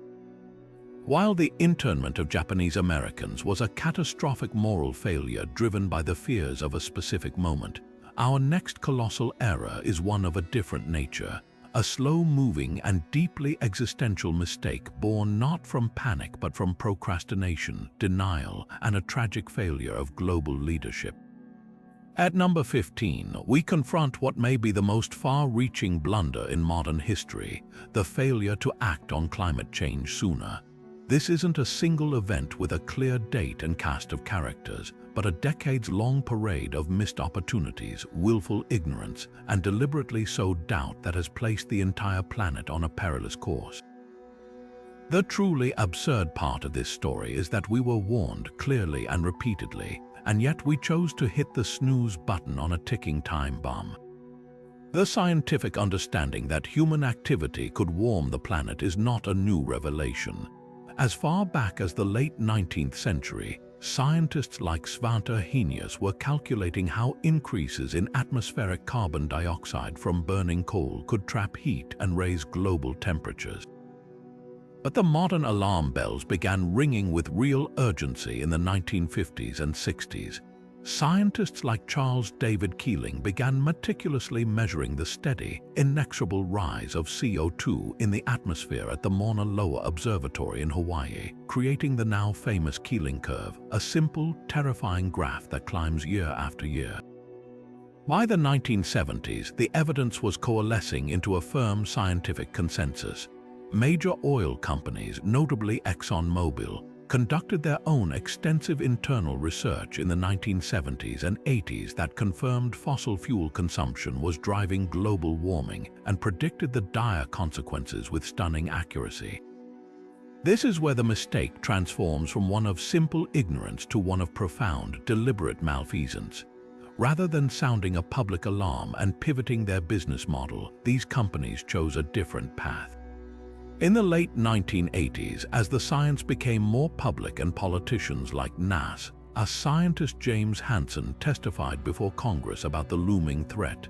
The fossil fuel industry launched a sophisticated and well-funded disinformation campaign. They copied the playbook used by the tobacco industry to create doubt about the link between smoking and cancer. They funded front groups and paid for biased studies from a small handful of skeptical scientists to create an illusion of scientific debate where none truly existed. They successfully framed climate change not as a settled scientific fact, but as a contentious political opinion, a genius strategic move that paralyzed meaningful policy for a generation. The phrase "more research is needed" became a weapon to delay the very action their own internal research had shown was critical. This manufactured doubt found a receptive audience in the political arena, particularly in the United States. The 1992 Rio Earth Summit and the 1997 Kyoto Protocol represented early global efforts to set binding emissions targets, but the U.S., under political pressure and intense industry lobbying, often acted as a major roadblock. The Kyoto Protocol was never ratified by the U.S. Senate, and even when administrations attempted to move forward, as with the failed cap and trade bill in 2009, the political will was crushed under the weight of a well-orchestrated narrative that painted climate action as a job-killing economy wrecker. We spent decades trapped in a false debate, arguing over the reality of the problem instead of working on solutions, while the Keeling curve continued its relentless ascent. The cost of this delay is now being calculated in real time, and the bill is staggering. We are no longer talking about future predictions. We are living with the consequences of that inaction. The extreme weather events that were once considered rare are now commonplace. Hurricanes of unprecedented intensity fueled by warmer ocean waters, catastrophic wildfires that incinerate entire towns from California to Australia, devastating droughts that cripple agriculture and create water crises, and historic flooding that inundates coastal cities. The Arctic is melting at an alarming rate, and sea level rise is no longer a theoretical model but a measurable reality that is already forcing communities to relocate. The term once-in-a-century storm has lost all meaning. Pondering what earlier action could have prevented is a heartbreaking exercise.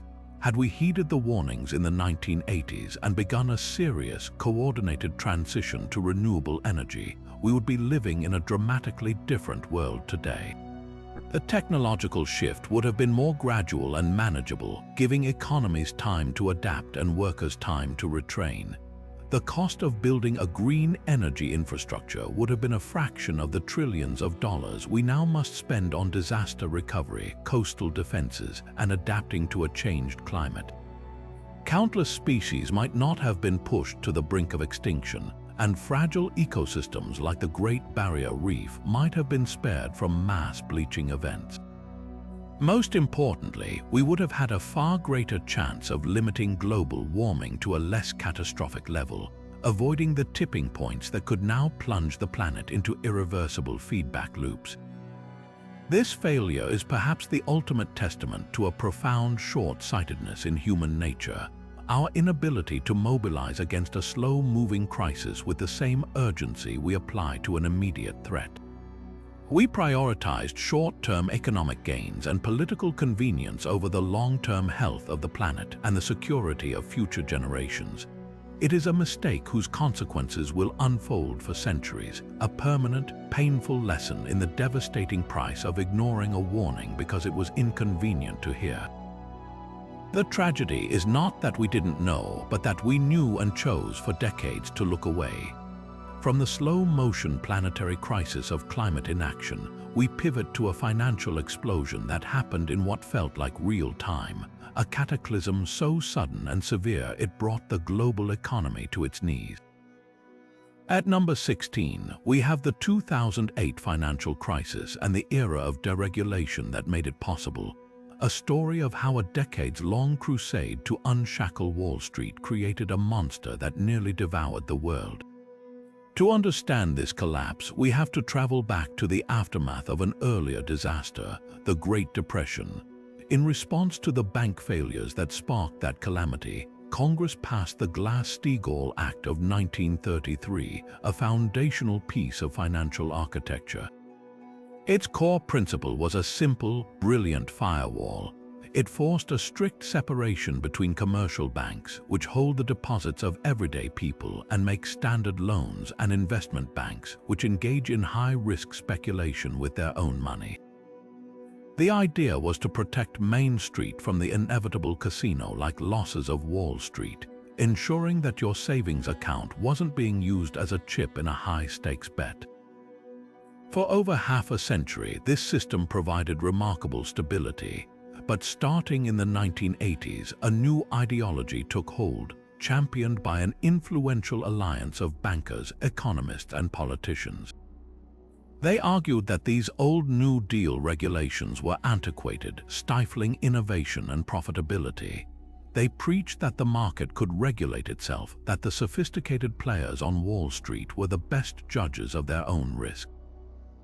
This philosophy of radical deregulation began to chip away at the foundations, but the killing blow came in 1999 with the bipartisan repeal of Glass-Steagall's core provisions through the Gramm-Leach-Bliley Act.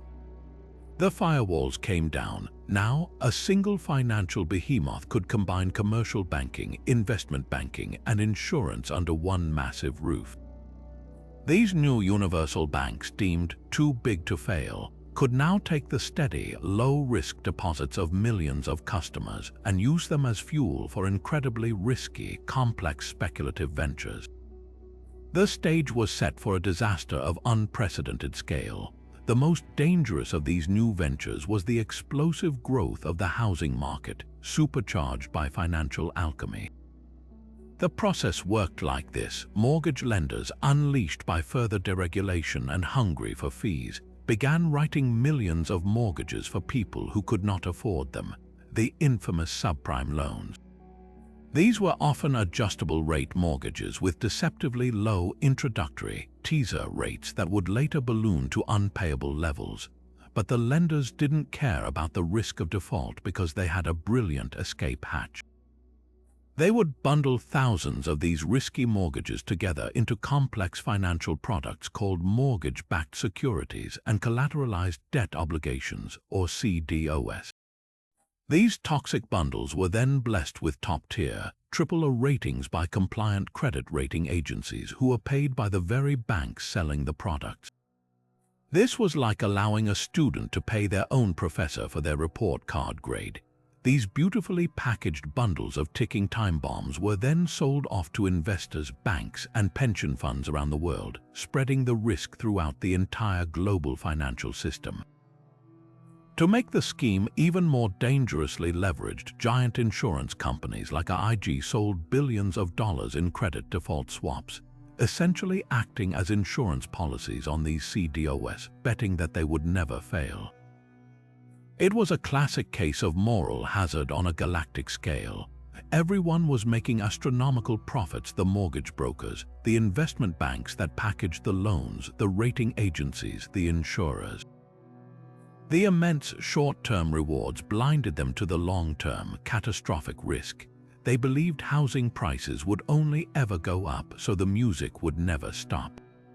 But of course it did. Starting in 2006, those teaser rates on millions of subprime mortgages began to reset to much higher rates. Homeowners who could barely afford the initial payments were now utterly swamped.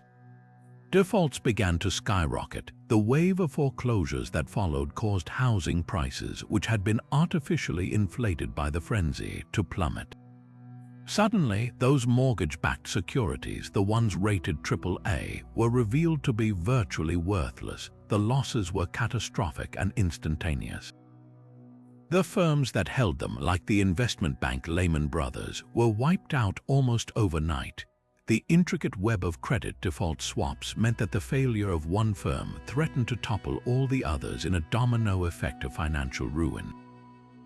The entire system began to seize up. Banks became so terrified of each other's hidden losses that they stopped lending to one another entirely, freezing the credit that is the lifeblood of the global economy. The aftermath was a full-blown panic. Lehman Brothers was allowed to collapse in September 2008. A decision meant to teach the market a lesson, but which instead triggered a worldwide cardiac arrest. The government was forced to step in with a $700 billion taxpayer-funded bailout, the Troubled Asset Relief Program, to prevent the complete implosion of the financial system. Even with the bailout, the damage was done. The Great Recession that followed was the worst economic downturn since the 1930s. Millions of Americans lost their jobs, their homes, and their life savings. Retirement accounts were cut in half. The crisis was not confined to the United States. It radiated outward, crippling economies across Europe and the world, a stark demonstration of just how interconnected and fragile the global financial web had become. The ultimate absurdity of the 2008 crisis is that it was a completely self-inflicted wound.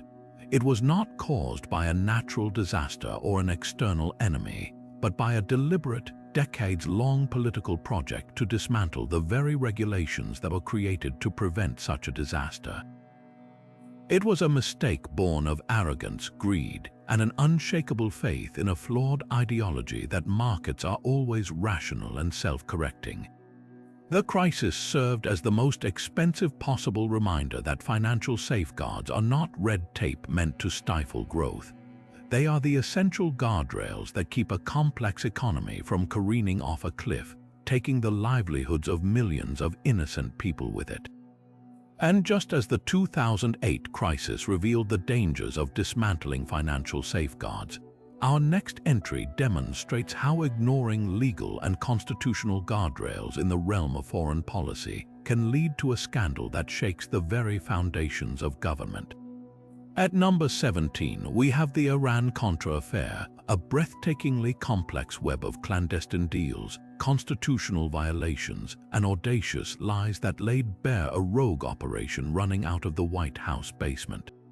The scandal was really two illegal policies braided together into one explosive contradiction, a perfect storm of ideological zeal and national security run amok. The first thread involves Nicaragua, where a left-wing socialist government, the Sandinistas, had taken power. President Ronald Reagan was determined to overthrow them, viewing them as a Cuban and Soviet proxy on the American mainland. To do this, he championed the Contra rebels, but Congress, wary of another Vietnam-style quagmire, passed a series of amendments known as the Boland Amendments, which explicitly prohibited the CIA and Defense Department from using funds to support the Contras. For the Reagan administration, this wasn't a check on power, it was an obstacle to be circumvented. So a small, secret team within the National Security Council, led by a charismatic and reckless Marine lieutenant colonel named Oliver North, began orchestrating a massive, off-the-books operation to raise money and supplies for the Contras in direct defiance of the law. This is where the second, even more bizarre thread comes in. At the exact same time, the administration was publicly proclaiming a strict policy of never negotiating with terrorists, particularly those linked to Iran, which was holding several Americans hostage in Lebanon through the Hezbollah militant group. Behind the scenes, however, a different plan was hatched.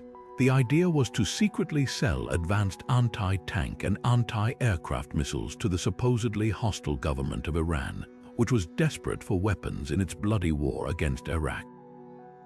In exchange, the Iranians would pressure Hezbollah to release the American hostages. This alone was a stunning reversal of stated policy, but the scheme then took an even more illegal turn. The officials involved, including North and his superiors, National Security Advisor John Poindexter and CIA Director William Casey, decided to massively inflate the price of the weapons sold to Iran.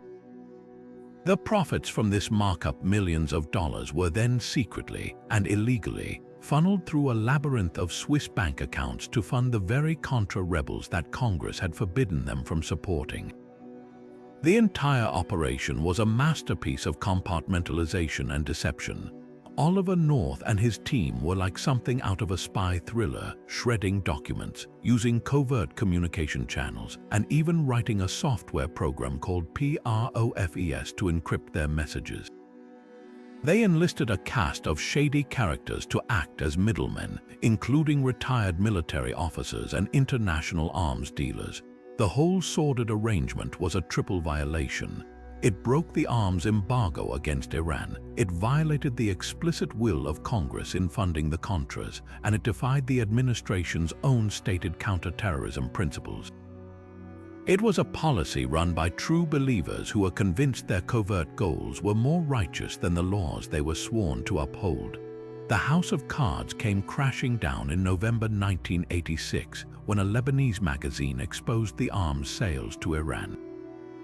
The subsequent congressional and legal investigations peeled back the layers of the scandal, revealing the Contra funding connection and mesmerizing the public with tales of secret meetings, coded cakes, and diversion of funds. The political and constitutional fallout was immense. The image of the Teflon president, to whom no scandal would stick, was finally pierced. The hearings revealed a National Security Council operating as a rogue secret government, unaccountable to Congress or the American people. Several administration officials, including Oliver North and John Poindexter, were convicted on charges including obstruction of justice and lying to Congress, though their convictions were later overturned on technicalities or reversed on appeal.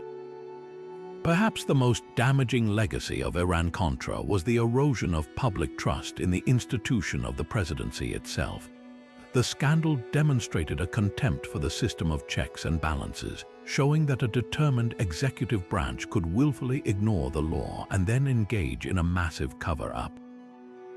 President Reagan's own televised address to the nation, in which he insisted that arms were not traded for hostages, only to later reverse himself and admit it was exactly that, severely damaged his credibility. The affair left a permanent question hanging over Washington. If this is what they got caught doing, what other operations might still be hidden? It was a stark lesson in the dangers of allowing a shadow government to form, one that believes its noble ends always justify its illegal means.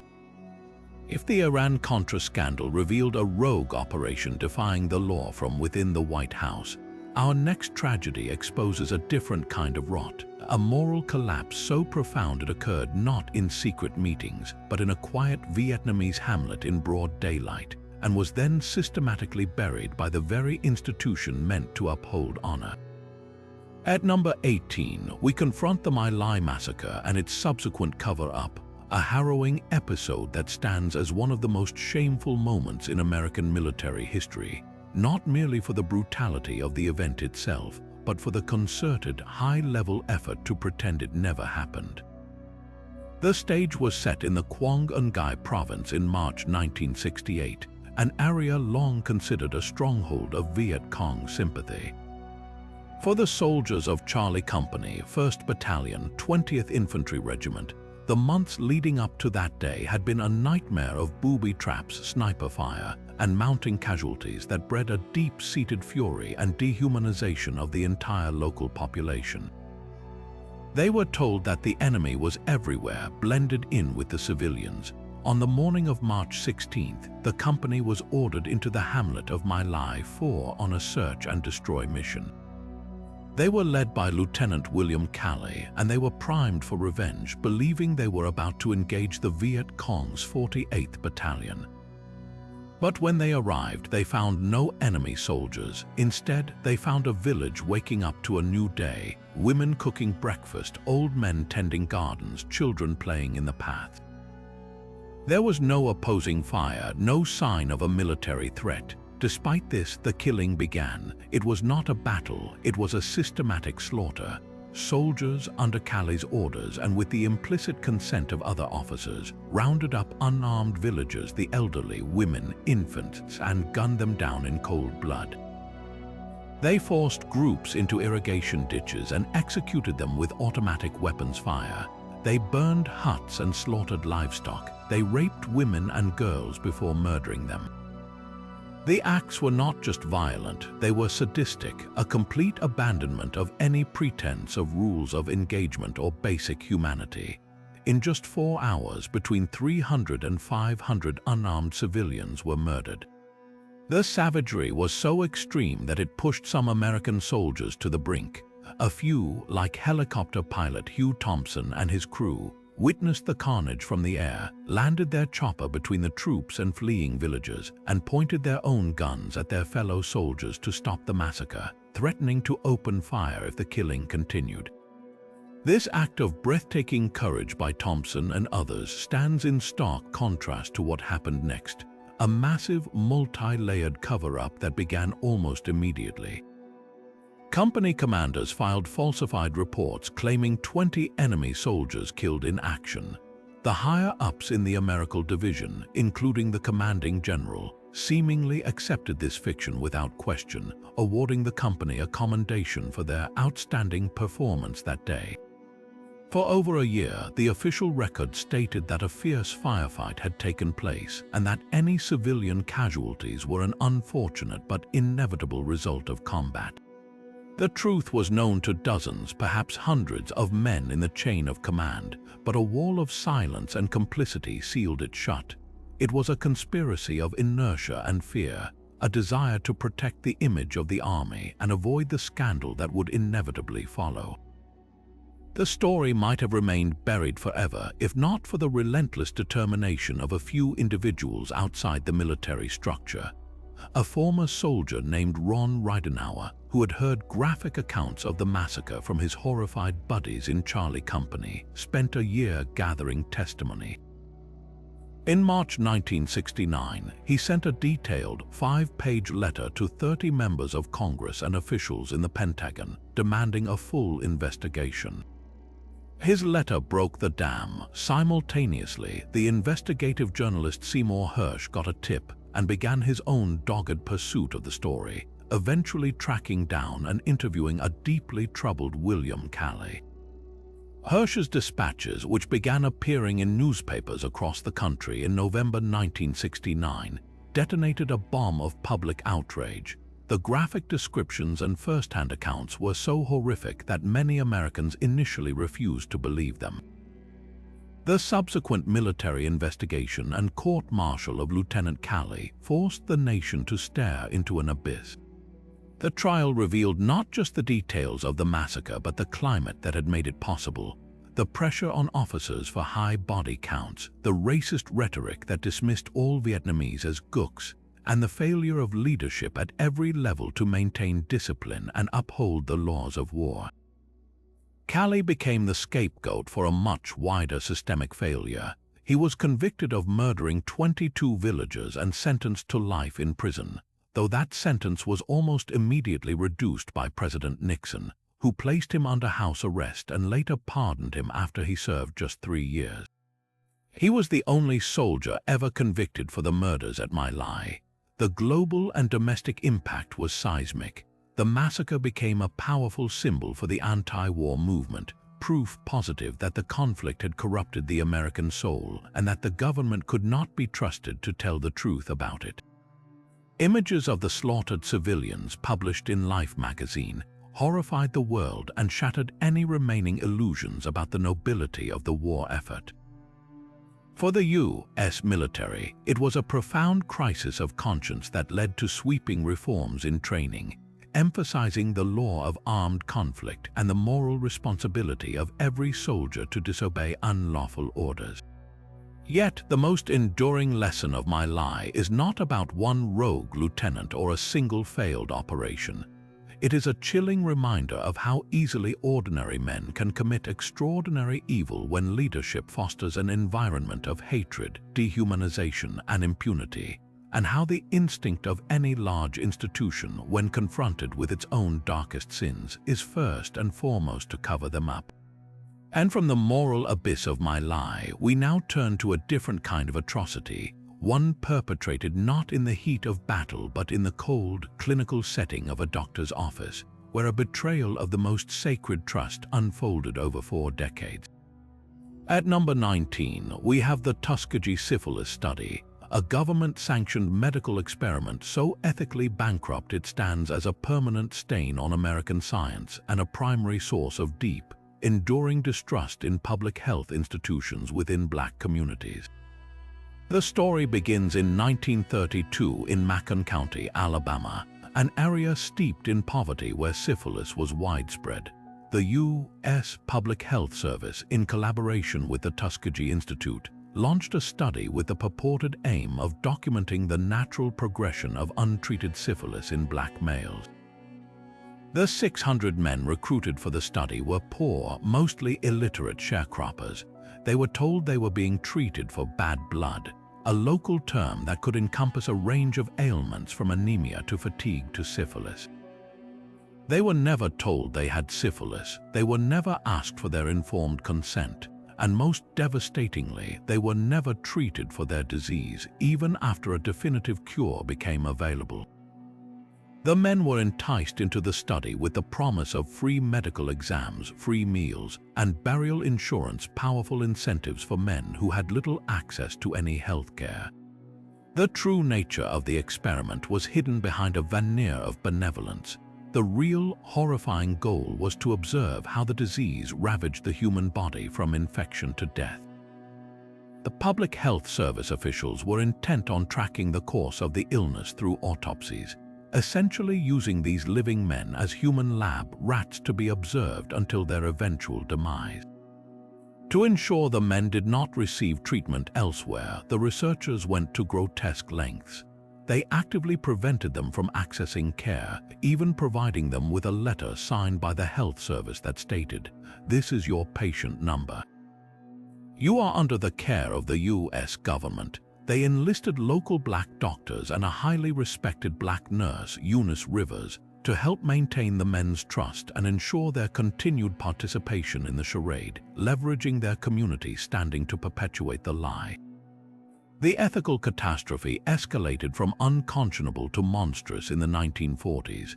Penicillin was discovered and firmly established as the standard, effective cure for syphilis. This medical breakthrough presented the researchers with a clear moral imperative: immediately treat all the infected men in the study. Instead, they made a conscious and deliberate decision to withhold the penicillin. They not only denied treatment to the subjects, but they also actively intervened to block them from receiving it through other sources, such as local draft boards during World War II. The study had to continue. The data from their autopsies was deemed more valuable than their lives. This decision condemned the men to needless suffering and death.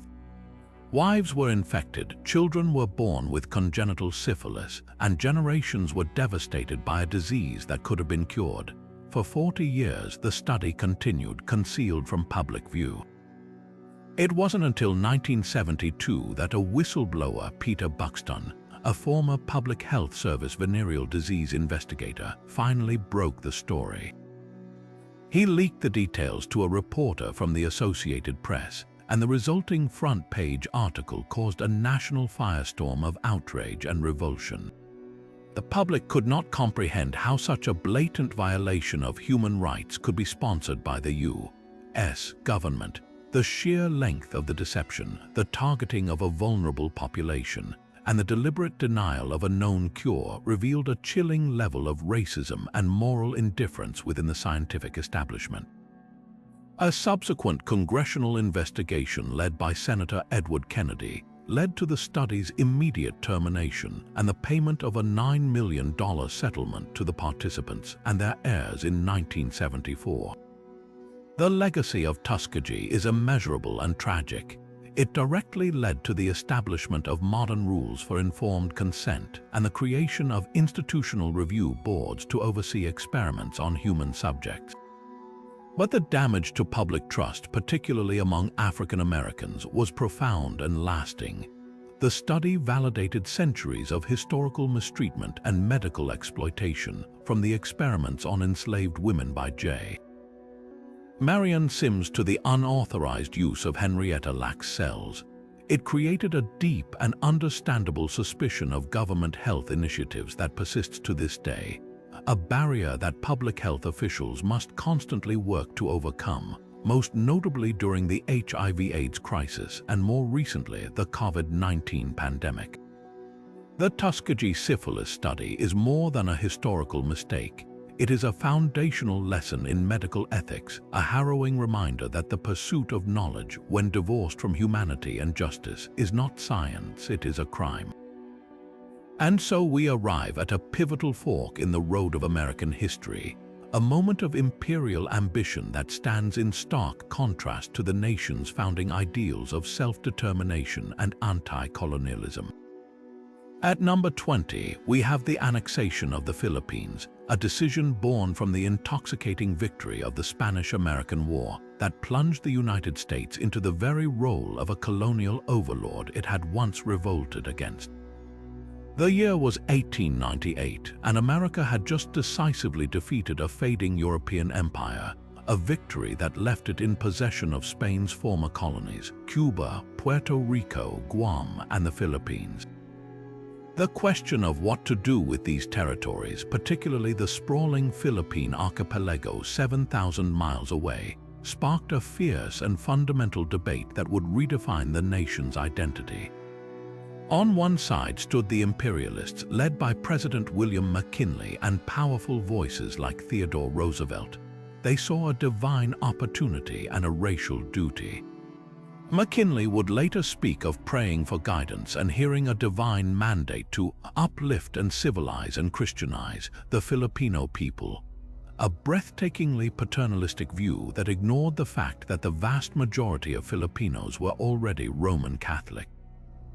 For these expansionists, the Philippines was the strategic key to the entire Pacific, a vital coaling station and naval base that would allow the United States to project its power and tap into the lucrative markets of China. They argued that to grant the islands independence would be irresponsible, leaving them vulnerable to being snatched up by another, less benevolent European power or Japan. It was a rationale built on a mixture of manifest destiny, strategic calculation, and a heavy dose of white man's burden. Opposing them was the Anti-Imperialist League, a surprisingly broad coalition that included figures like Mark Twain, Andrew Carnegie, and former President Grover Cleveland. They saw the annexation as a catastrophic betrayal of American principles. They argued that the Constitution should not follow the flag if it meant ruling over a distant people without their consent, a practice they rightly labeled as imperialism. Carnegie even famously offered to buy the Philippines himself for $20 million just to give the islands their independence, so repulsed was he by the idea of the U.S. becoming a colonial power. The debate was one of the most profound in the nation's history, pitting its Republican soul against its burgeoning global ambition. President McKinley ultimately chose empire. The Treaty of Paris was signed, ending the war with Spain and ceding the Philippines to the United States for the sum of $20 million. This decision was based on a catastrophic miscalculation. The American government, in its arrogance, assumed the Filipino people would welcome them as liberators who had just replaced their Spanish oppressors. They could not have been more wrong. Under the leadership of Emilio Aguinaldo, Filipino revolutionaries had been fighting for their independence from Spain for years. They had declared their own republic and fully expected the United States, a nation born from its own anti-colonial revolution, to be their ally in freedom. When they realized the American troops were not there to liberate but to occupy, their hope turned to bitter, furious betrayal. What followed was the Philippine-American War, a conflict that is often glossed over in textbooks but was in fact a long, bloody, and brutal counterinsurgency that lasted from 1899 to 1902, though fighting persisted in some regions for another decade. The initial conventional war was short. The U.S. military, fresh from its victory over Spain, quickly defeated Aguinaldo's conventional forces, but the war then evolved into a vicious guerrilla conflict that would be hauntingly familiar to future generations. Filipino fighters, knowing they could not face the American army head-on, melted into the jungle and the general population, launching ambushes and raids. The U.S. response descended into profound brutality. Frustrated by an elusive enemy and suffering casualties from hit-and-run attacks, American soldiers began to view the entire population with suspicion and racial contempt. They adopted tactics that included rounding up civilians into concentration camps, known as protected zones, in areas supportive of the insurgents. The conditions in these camps were horrendous, with poor sanitation and inadequate food leading to widespread disease and death, eerily echoing the Spanish reconcentrado policies in Cuba that America had cited as a reason for going to war in the first place. In the field, the rules of engagement were often abandoned. The water cure, a form of torture where water was forced down a victim's throat to simulate drowning, became a common interrogation method. Villages were burned and prisoners were executed. The human cost was staggering. An estimated 20,000 Filipino combatants were killed. But the true tragedy lies in the civilian death toll, which conservative estimates place at 200,000, and some historians argue was much higher, with many succumbing to famine and disease caused by the war's devastation. For perspective, American losses totaled around 4,000. The conflict revealed a dark side of the American character, one that could justify immense cruelty in the name of pacification and civilization. Back home, news of these atrocities began to leak out, sparking outrage and Senate hearings, but the war machine continued its grim work. The war finally ended with Aguinaldo's capture in 1901 and his eventual pledge of allegiance to the United States, but the Philippines would not gain full independence until 1946. The annexation's strategic value was always questionable. The much-hyped China market never materialized to the degree promised, and the naval base at Subic Bay, while useful, came at an astronomical moral and human price.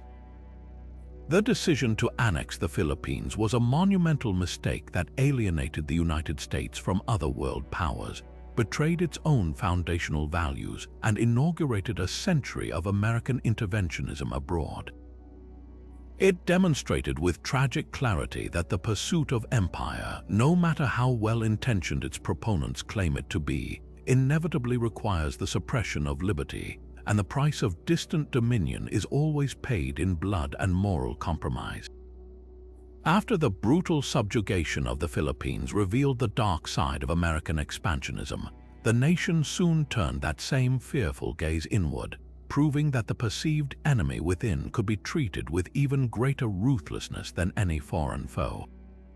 At number 21, we have the Palmer raids of 1919 and 20, a hysterical and violent overreaction that transformed the Department of Justice into a national instrument of fear, trampling the Constitution in a frenzy of post-war paranoia. The backdrop was a nation on edge, reeling from the immense social and economic upheaval of World War I. Returning soldiers faced a shortage of jobs and a soaring cost of living, leading to widespread labor unrest. A massive strike in Seattle and a police strike in Boston seemed to signal a society coming apart at the seams. And then, adding fuel to this already smoldering fire, came a series of anarchist bombings in the spring of 1919. These were not mere protests, they were acts of terrorism. Dozens of packages were mailed to prominent government officials and business leaders, including Attorney General A. Mitchell Palmer himself. Though most were intercepted, one bomb did detonate on the front porch of Palmer's Washington, D.C. home, blowing out the windows and terrifying his family. This personal brush with assassination, combined with the wider climate of social panic, convinced Palmer that the United States was on the verge of a full-blown communist revolution, a takeover modeled on the recent Bolshevik seizure of power in Russia. He saw a radical under every bed and decided to launch a preemptive war against this perceived threat, a campaign that would bear his name and become synonymous with the abandonment of civil liberties. Palmer found his perfect instrument in a young, ambitious, and ruthless Justice Department official named J. Edgar Hoover. Just 24 years old, Hoover was put in charge of a new division, the General Intelligence Unit, which would later become the FBI. His first task was to compile an enormous index of suspected radicals, gathering names from subscription lists to leftist magazines, membership rolls of socialist organizations, and any other source he could find. They were not investigating crimes, they were cataloging political beliefs and associations. This list became the target for a series of coordinated military-style raids across the country, carried out not by local police, but by federal agents and often supported by local law enforcement. The raids were not polite inquiries, they were violent, illegal assaults. On the night of January 2, 1920, agents in over 30 cities stormed into meeting halls, private homes, and social clubs without warrants. They broke down doors, ransacked property, and arrested thousands of people, often based solely on their ethnicity or their membership in a group like the Union of Russian Workers.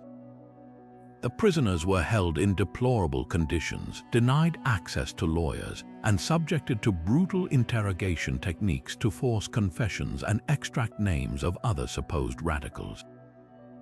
The legal foundation for this mass roundup was a flimsy interpretation of immigration law, specifically the Anarchist Exclusion Act, which allowed for the deportation of non-citizens who advocated for the overthrow of the government. But the Palmer raids made a mockery of due process, treating the law as a blunt weapon to be used against anyone on Hoover's ever-growing list. The human cost was devastating. While the official targets were non-citizen anarchists, the dragnet swept up countless American citizens and immigrants with only tangential or non-existent links to radical politics. People were arrested for simply being in the wrong place, for having a foreign-sounding name, or for owning a book in a language other than English. In one of the most egregious examples, agents in Detroit herded hundreds of detainees into a small, windowless corridor in the federal building and kept them there for almost a week in freezing conditions with limited food and one toilet, an ordeal that became known as the Pens of Detroit. The goal was not justice, it was intimidation and expulsion on an industrial scale. The fervor finally began to die down when Palmer's predictions of a massive revolutionary uprising on May Day 1920 failed to materialize. His credibility shattered. He was widely mocked in the press as a hysterical alarmist.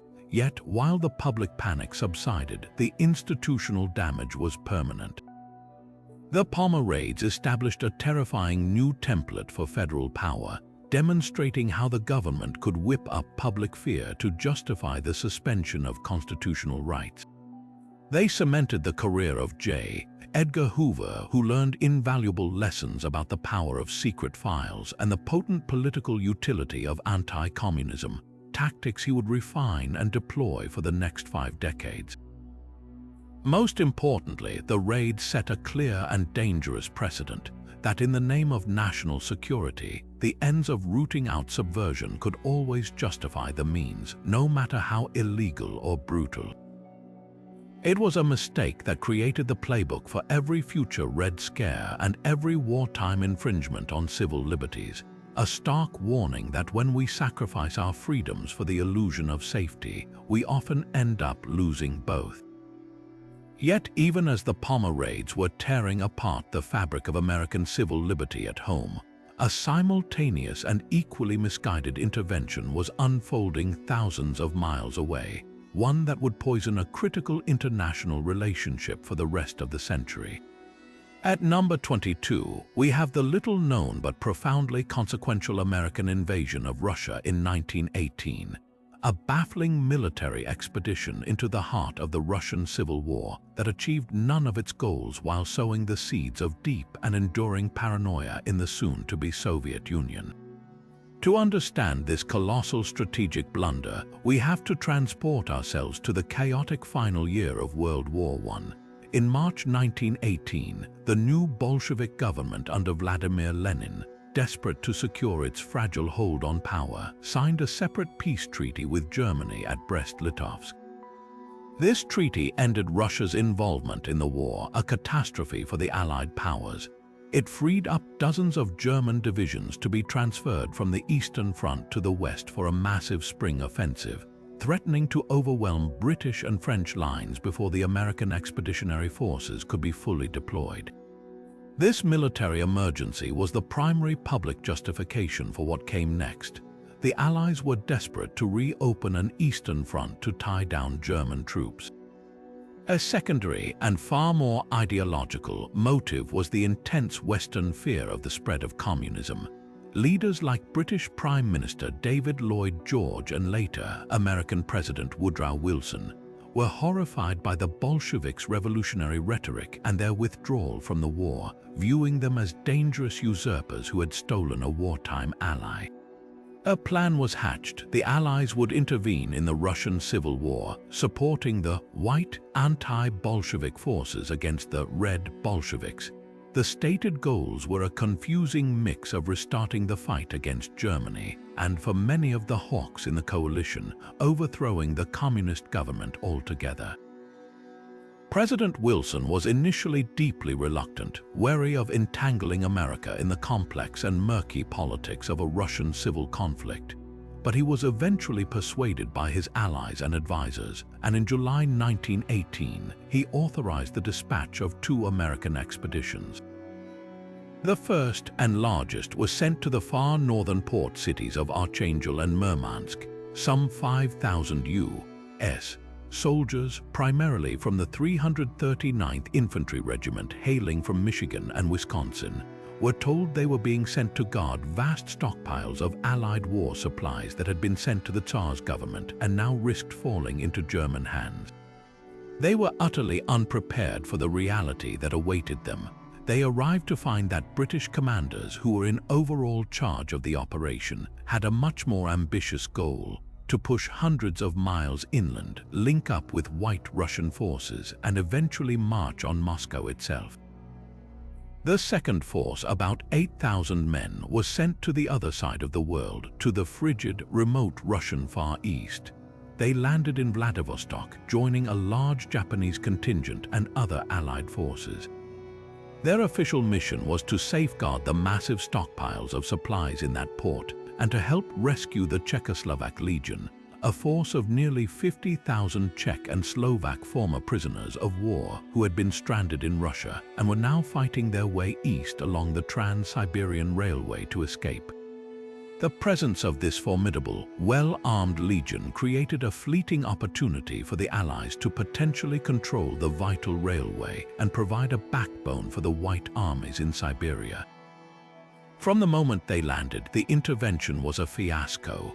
The American polar bears in the north found themselves fighting not Germans but the Red Army in a brutal guerrilla war along the dense forest lines of the Dvina River.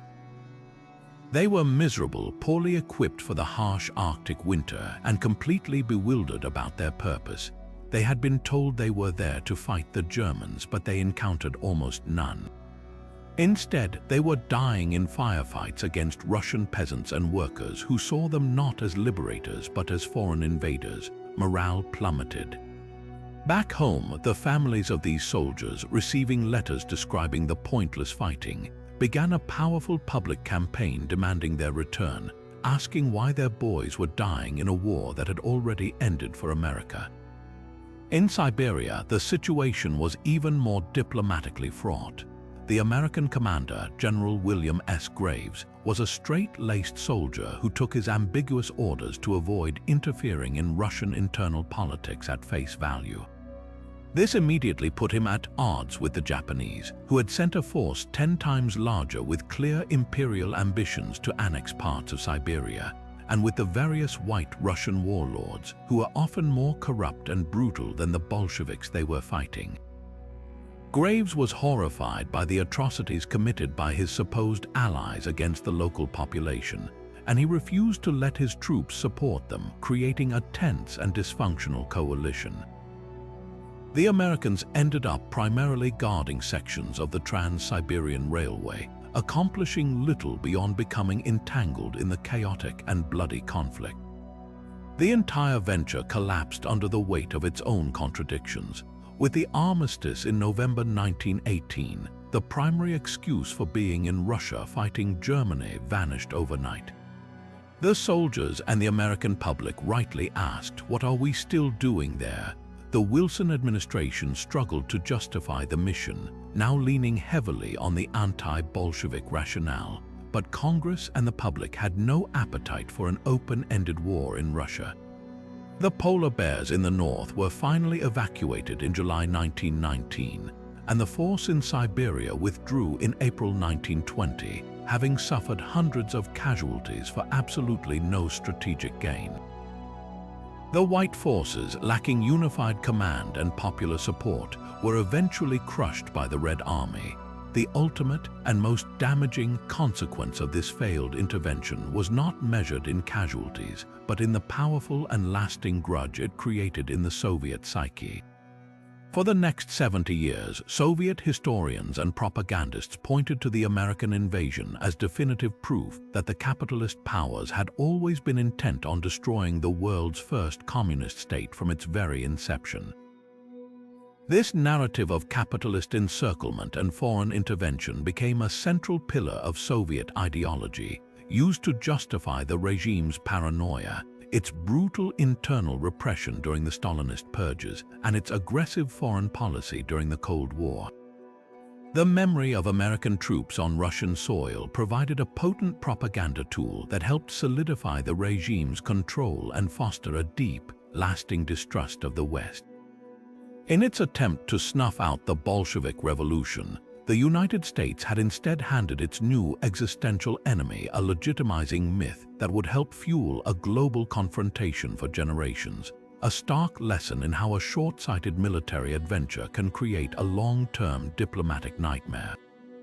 Even as American troops were finally withdrawing from the ill-fated intervention in Russia, another seismic era was brewing in the halls of Congress, one that would prove just as damaging to global stability and would dramatically deepen the economic misery at home.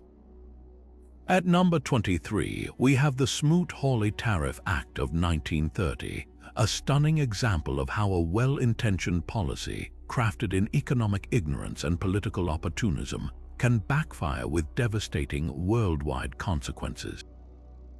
The backdrop was the early days of the Great Depression. The stock market had crashed in October 1929, and a wave of panic was washing over the nation. Factories were shuttering, unemployment was skyrocketing, and farms were failing. In this atmosphere of intense fear, the natural, if misguided, impulse was to look for someone to blame and something to protect. The target became foreign competition. The logic on its surface seemed simple and even patriotic to many Americans. If we raise taxes called tariffs on imported goods, then foreign products will become more expensive.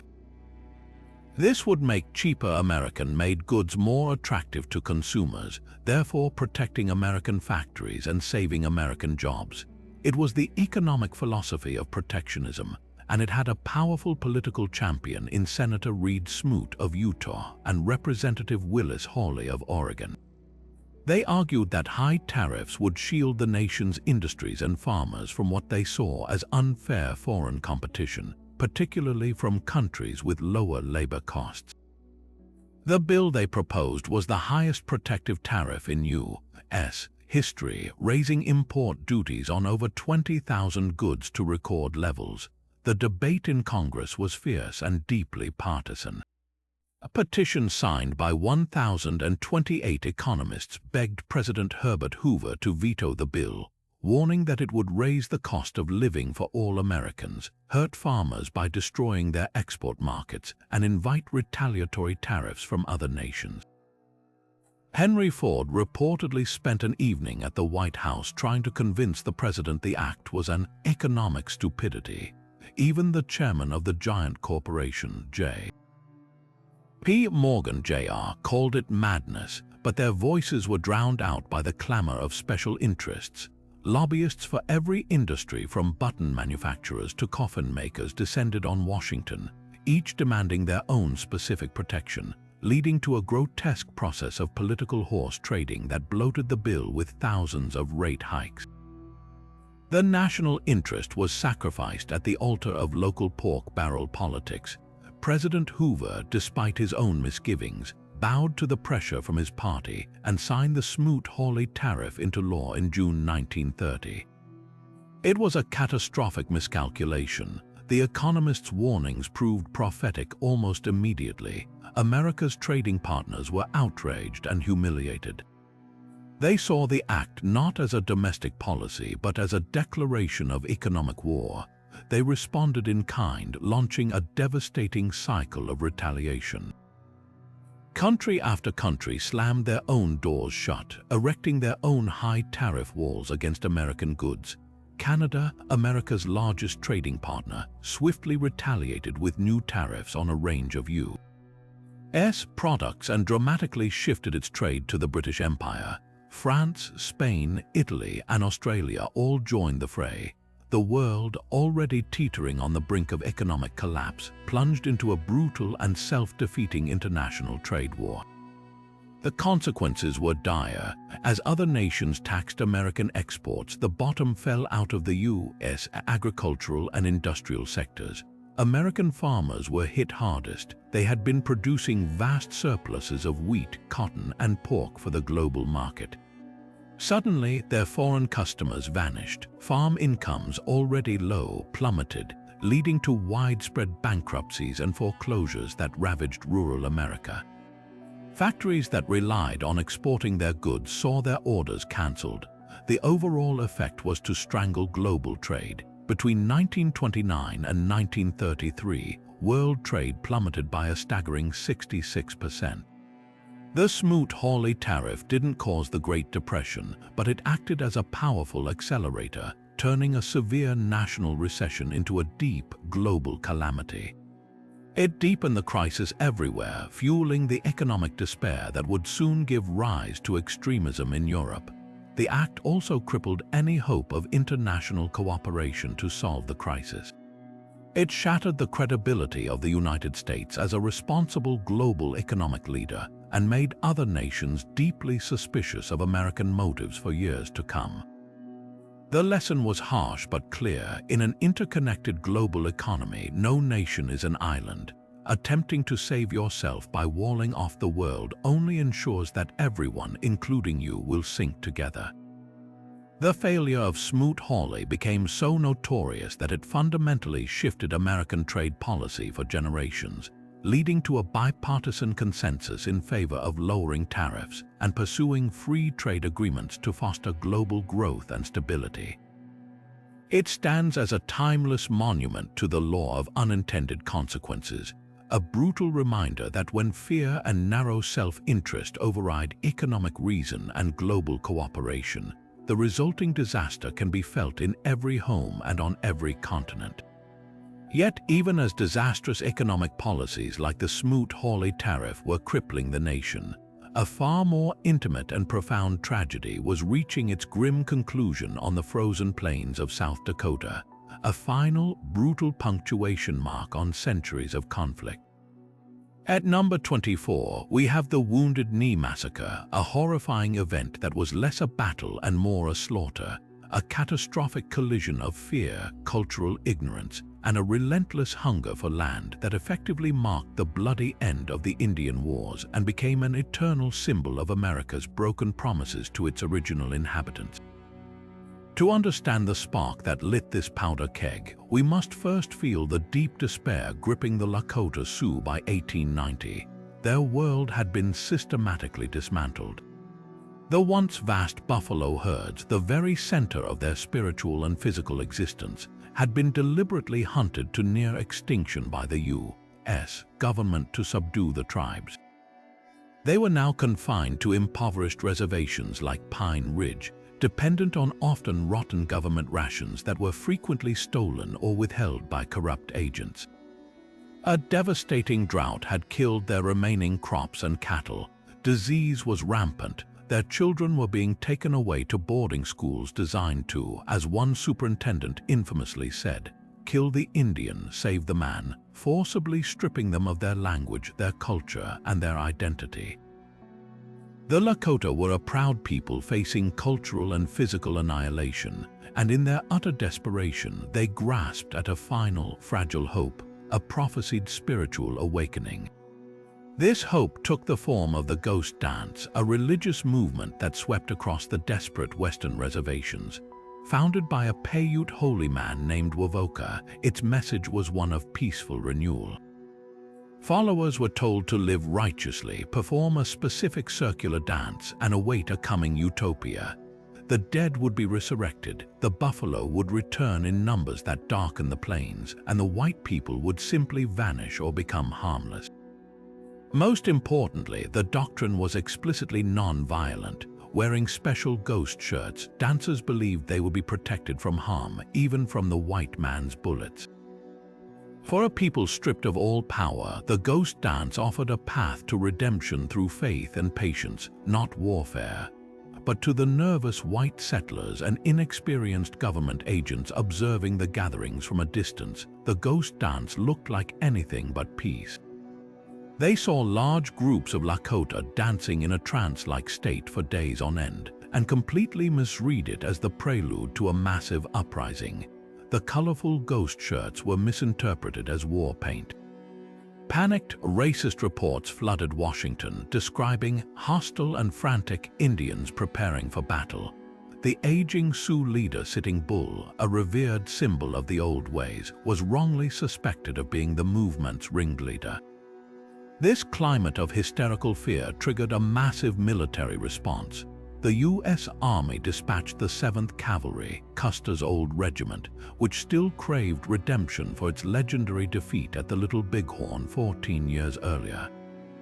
Their mission was to suppress the Messiah craze and disarm the Lakota. The tragedy began to unfold when Sitting Bull was killed during a botched arrest attempt by Indian police on December 15, 1890. This act of violence sent a wave of terror through the Lakota camps. Fearing further reprisals, a group of about 350 Minneconjou Lakota, led by Chief Spotted Elk, whom the whites called Bigfoot, fled their camp to seek shelter at the Pine Ridge Agency.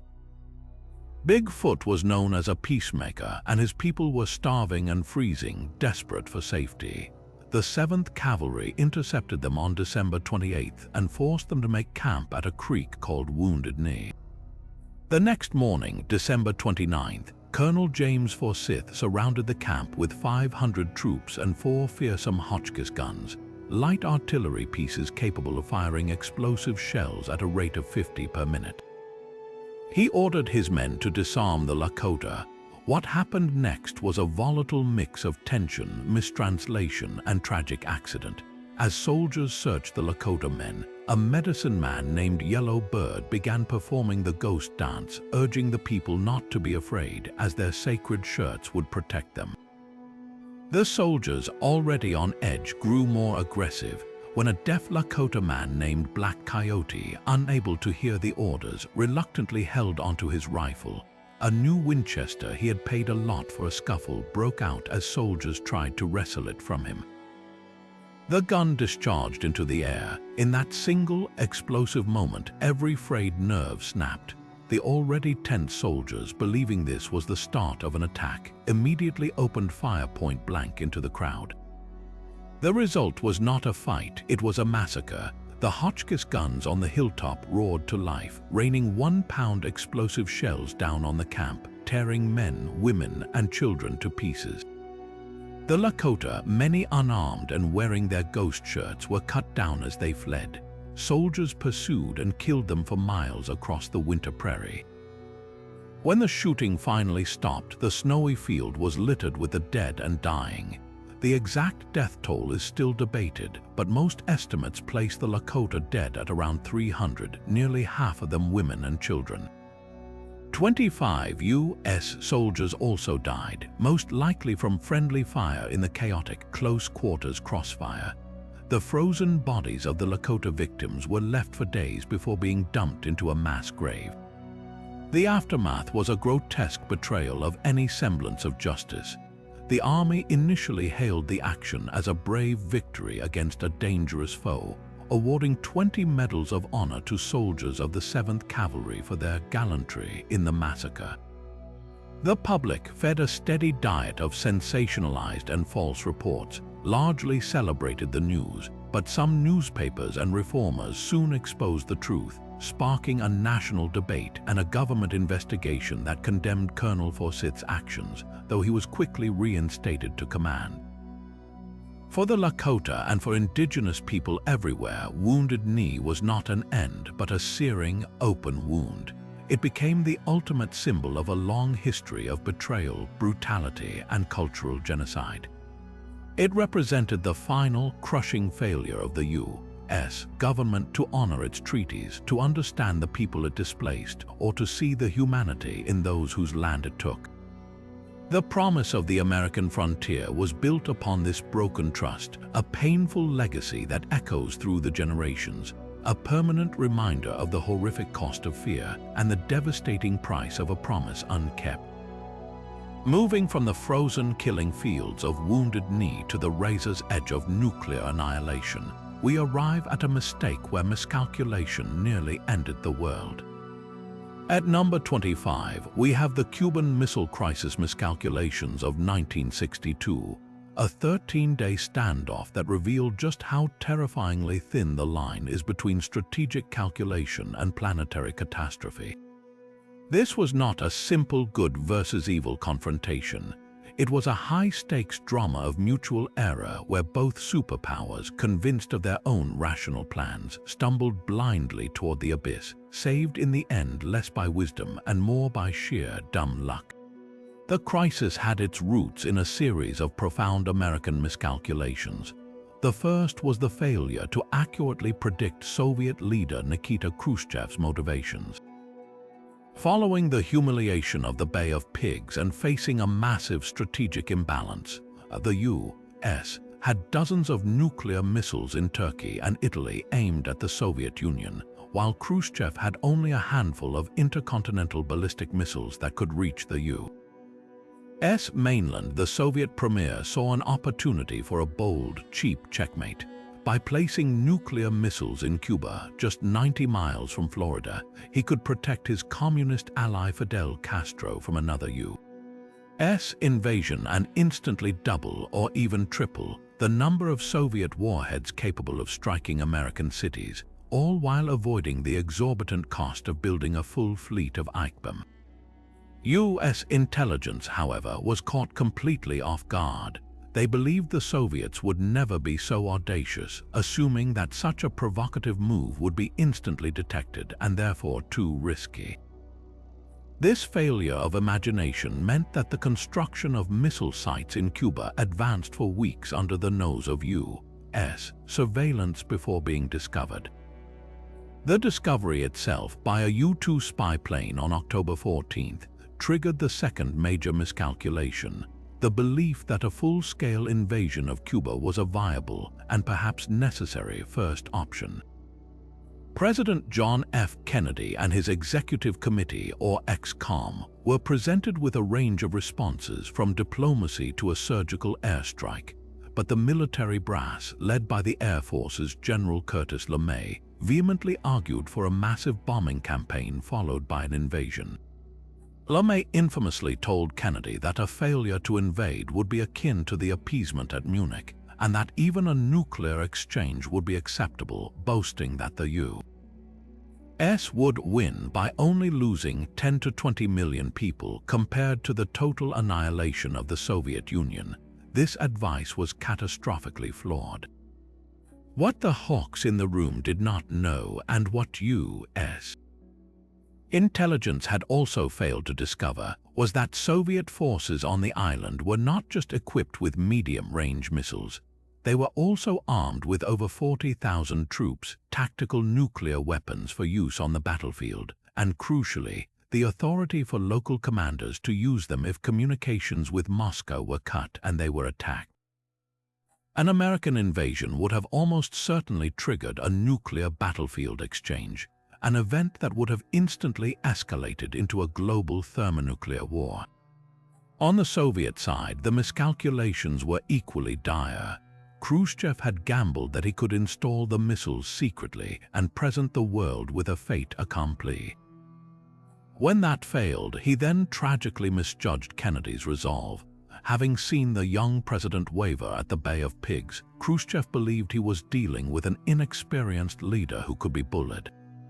He was wrong. Kennedy's decision to enact a naval quarantine, a deliberate term chosen over the more act of war blockade, and his powerful televised address revealing the missiles to the world, demonstrated a steely determination that shocked Moscow. Furthermore, the Soviet premier had completely underestimated the sheer chaos and potential for accidental escalation that his plan would create. the world stood still, held hostage by the decisions of a few men in two capital cities, while in the Caribbean, the situation was spinning out of their direct control. This brings us to the single most dangerous moment in human history, October 27, 1962, known as Black Saturday. On this day, the compounding errors nearly tipped the world into the fire. A U-2 spy plane on a routine air sampling mission over the North Pole accidentally strayed into Soviet airspace, prompting Soviet MiG fighters to scramble and American F-102 fighters to take off with nuclear air-to-air missiles. For several agonizing minutes, both superpowers had nuclear-armed aircraft in the air without a clear understanding of the other's intentions. Almost simultaneously, another U-2 was shot down over Cuba by a Soviet surface-to-air missile, killing the pilot, Major Rudolph Anderson. The pressure on President Kennedy to retaliate with an immediate military strike was immense. The military's playbook demanded it, but Kennedy, in a moment of extraordinary wisdom and restraint, paused. He suspected correctly that the order to fire had come from a local Soviet commander and not from Khrushchev himself. He understood that to retaliate automatically was to slam the final door shut on diplomacy. He famously said, "It isn't the first step that concerns me, but both sides escalating to the fourth and fifth step, and we don't go to the sixth because there is no one around to do so." The resolution of the crisis was not a triumphant victory but a desperate, face-saving deal struck in secret. Kennedy publicly agreed to Khrushchev's offer to remove the missiles from Cuba in exchange for a U.S. pledge not to invade the island. Privately, and just as crucially, Kennedy also agreed to a secret sweetener, the withdrawal of American Jupiter missiles from Turkey. This latter concession was kept hidden from the public for years to protect Kennedy from appearing to capitulate to Soviet pressure. The deal worked, but it was a product of last-second luck as much as it was of careful diplomacy. The lesson of the Cuban Missile Crisis is the opposite of the myth of flawless crisis management. It is a story of how intelligence failures, dangerous advice, and the fog of war can create a situation where the mechanisms of retaliation move faster than the mechanisms of thought. It revealed the terrifying fragility of human control over the nuclear arsenals Chinese letter, proving that in a game of geopolitical chicken played with nuclear weapons, everyone on the planet is in the back seat, hoping the drivers don't blink. Yet, even as the world stepped back from the nuclear precipice, a different kind of explosion was being engineered not in a missile silo, but in the gleaming corporate offices of Houston, Texas, a financial weapon of mass destruction built on lies, arrogance, and a regulatory system that was either unwilling or unable to see the truth. At number 26, we have the Enron collapse, a spectacular implosion that wasn't just the failure of a single company, but a catastrophic failure of the entire ecosystem meant to protect investors and the public from corporate greed. For a brief, dazzling moment, Enron was the darling of Wall Street, the seventh largest company in America, celebrated on magazine covers as the ultimate innovator. It had transformed from a stodgy natural gas pipeline company into a new economy powerhouse, a trader of everything from broadband internet capacity to weather futures. Its stock price soared, making millionaires of its executives and attracting investors from massive pension funds to ordinary employees who had poured their life savings into its seemingly boundless potential. The secret to Enron's apparent success was a toxic combination of accounting fraud and cultural corruption, all hidden behind a veil of breathtaking complexity. The company's leadership, CEO Jeff Skilling and Chairman Ken Lay, championed an aggressive mark-to-market accounting method. This allowed them to book projected profits from long-term contracts the very day a deal was signed, regardless of whether any actual cash ever materialized. This created a powerful incentive to announce bigger and riskier deals to keep profits appearing on paper, creating a house of cards that required constant new growth to avoid collapse. To keep this illusion alive, Skilling and his financial wizard, CFO Andrew Fastow, engineered a labyrinth of special purpose entities, or SPs. These were essentially shell companies with names like Jedi, Chuko, and Raptor, designed for one purpose: to hide Enron's massive debts and losses from its balance sheet. Fasto, the architect of this scheme, was playing both sides of the table. He personally managed these SPEs, enriching himself with tens of millions of dollars while they were supposedly doing business with Enron, a blatant and illegal conflict of interest. The SPEs would buy Enron's failing assets and sinking investments, but the money used for these purchases was actually borrowed with Enron's own stock as collateral. It was a circular, self-referential fraud. As long as Enron's stock price kept rising, the scheme could be sustained. But if the stock ever fell, the entire delicate structure would instantly unravel. This wasn't just creative accounting, it was a deliberate, systematic con job designed to deceive everyone, and deceive it did because the system that should have caught it was utterly complicit. This is where the mistake expands beyond Enron's headquarters. The company's external auditor was the legendary firm Arthur Andersen, one of the Big Five accounting giants tasked with being an independent watchdog. Instead, Andersen acted as a compliant lapdog. They signed off on these blatantly fraudulent accounting practices, ignoring or overruling their own internal auditors who raised red flags. Their motivation was simple: fear of losing Enron as a client. Enron paid Arthur Andersen not only $25 million a year for its audit, but another $27 million for highly lucrative consulting services. The auditors were being paid massive fees to approve the very books they were supposed to be examining objectively. The firewall between audit and consulting had completely collapsed, turning the watchdog into a paid accomplice. The financial analysts on Wall Street were no better. Many were so mesmerized by Enron's soaring stock and complex story that they failed to ask basic, critical questions. Others were compromised because their investment banks were earning enormous fees from Enron for managing its deals and stock offerings.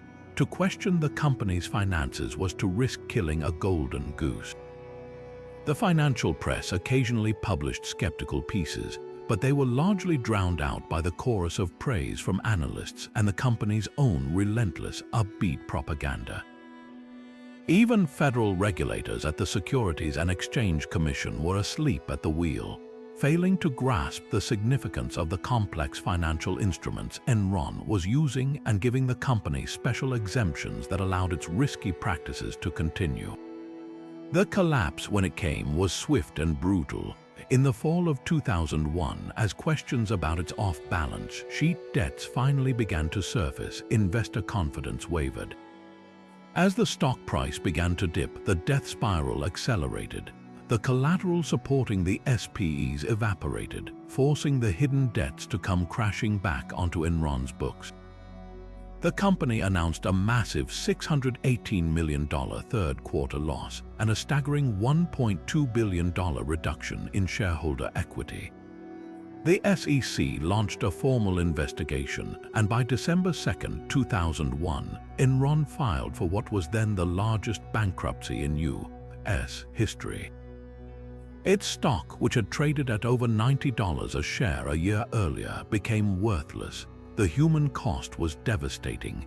Thousands of employees lost their jobs instantly. Even worse, many had their entire retirement savings wiped out because their 401k plans were heavily invested in Enron stock, which the company had encouraged while top executives were secretly dumping their own shares. The collapse also vaporized Arthur Andersen. The firm was convicted of obstruction of justice for its mass shredding of Enron-related documents, a death sentence for an accounting firm whose entire value was based on its reputation for integrity. Though the conviction was later overturned by the Supreme Court, the damage was done. The 89-year-old firm was effectively destroyed.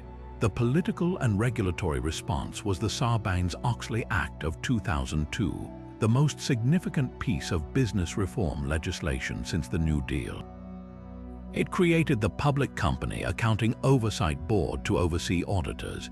imposed strict new rules for corporate governance and financial disclosure, and required top executives to personally certify the accuracy of their financial statements, with severe criminal penalties for fraud. While costly to implement, Sarbanes-Oxley aimed to rebuild shattered trust by forcing transparency and accountability. The Enron collapse remains the ultimate cautionary tale of unfettered arrogance and a system corrupted by its own conflicts of interest.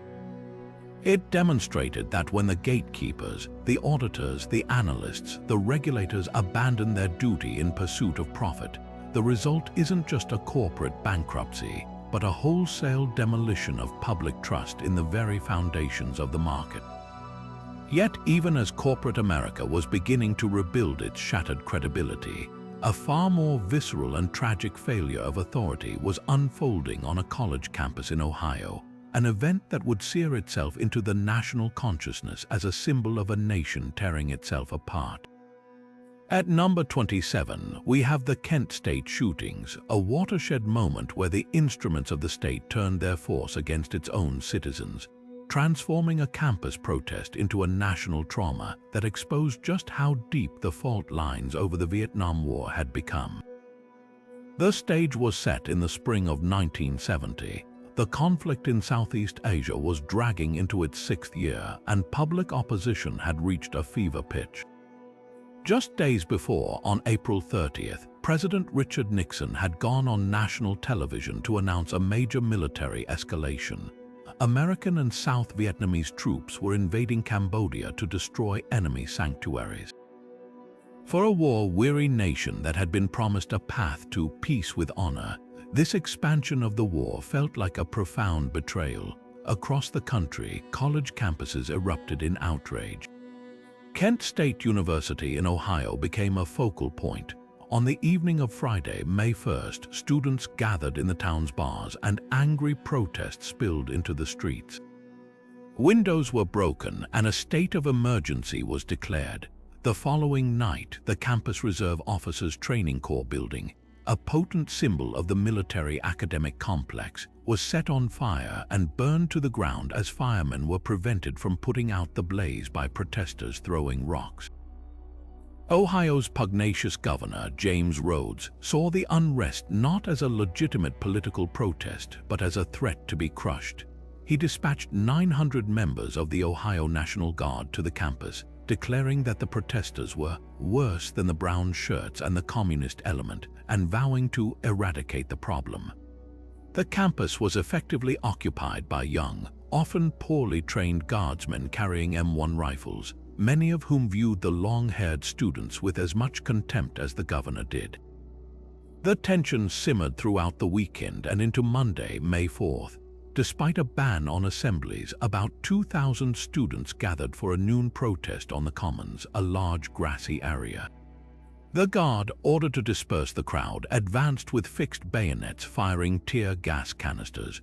The students, many of whom were simply walking to class or watching from a distance, were not a unified mob. They were a mix of committed activists, curious onlookers, and angry bystanders. Some responded by throwing rocks and tear gas canisters back at the soldiers, shouting insults. The guardsmen, wearing gas masks and feeling cornered, were pushed up a steep hill onto the practice football field. Then, at a distance of about 130 yards from the nearest student, a group of 28 soldiers suddenly turned, raised their rifles, and without warning opened fire into the crowd. The shooting lasted only 13 seconds, but in that fleeting, horrifying moment, 67 rounds were fired. The aftermath was one of chaos, disbelief, and horror. 4 students were killed. Allison Cross and Jeffrey Miller had been actively protesting. Sandra Schuer and William Schroeder were simply walking to class between buildings.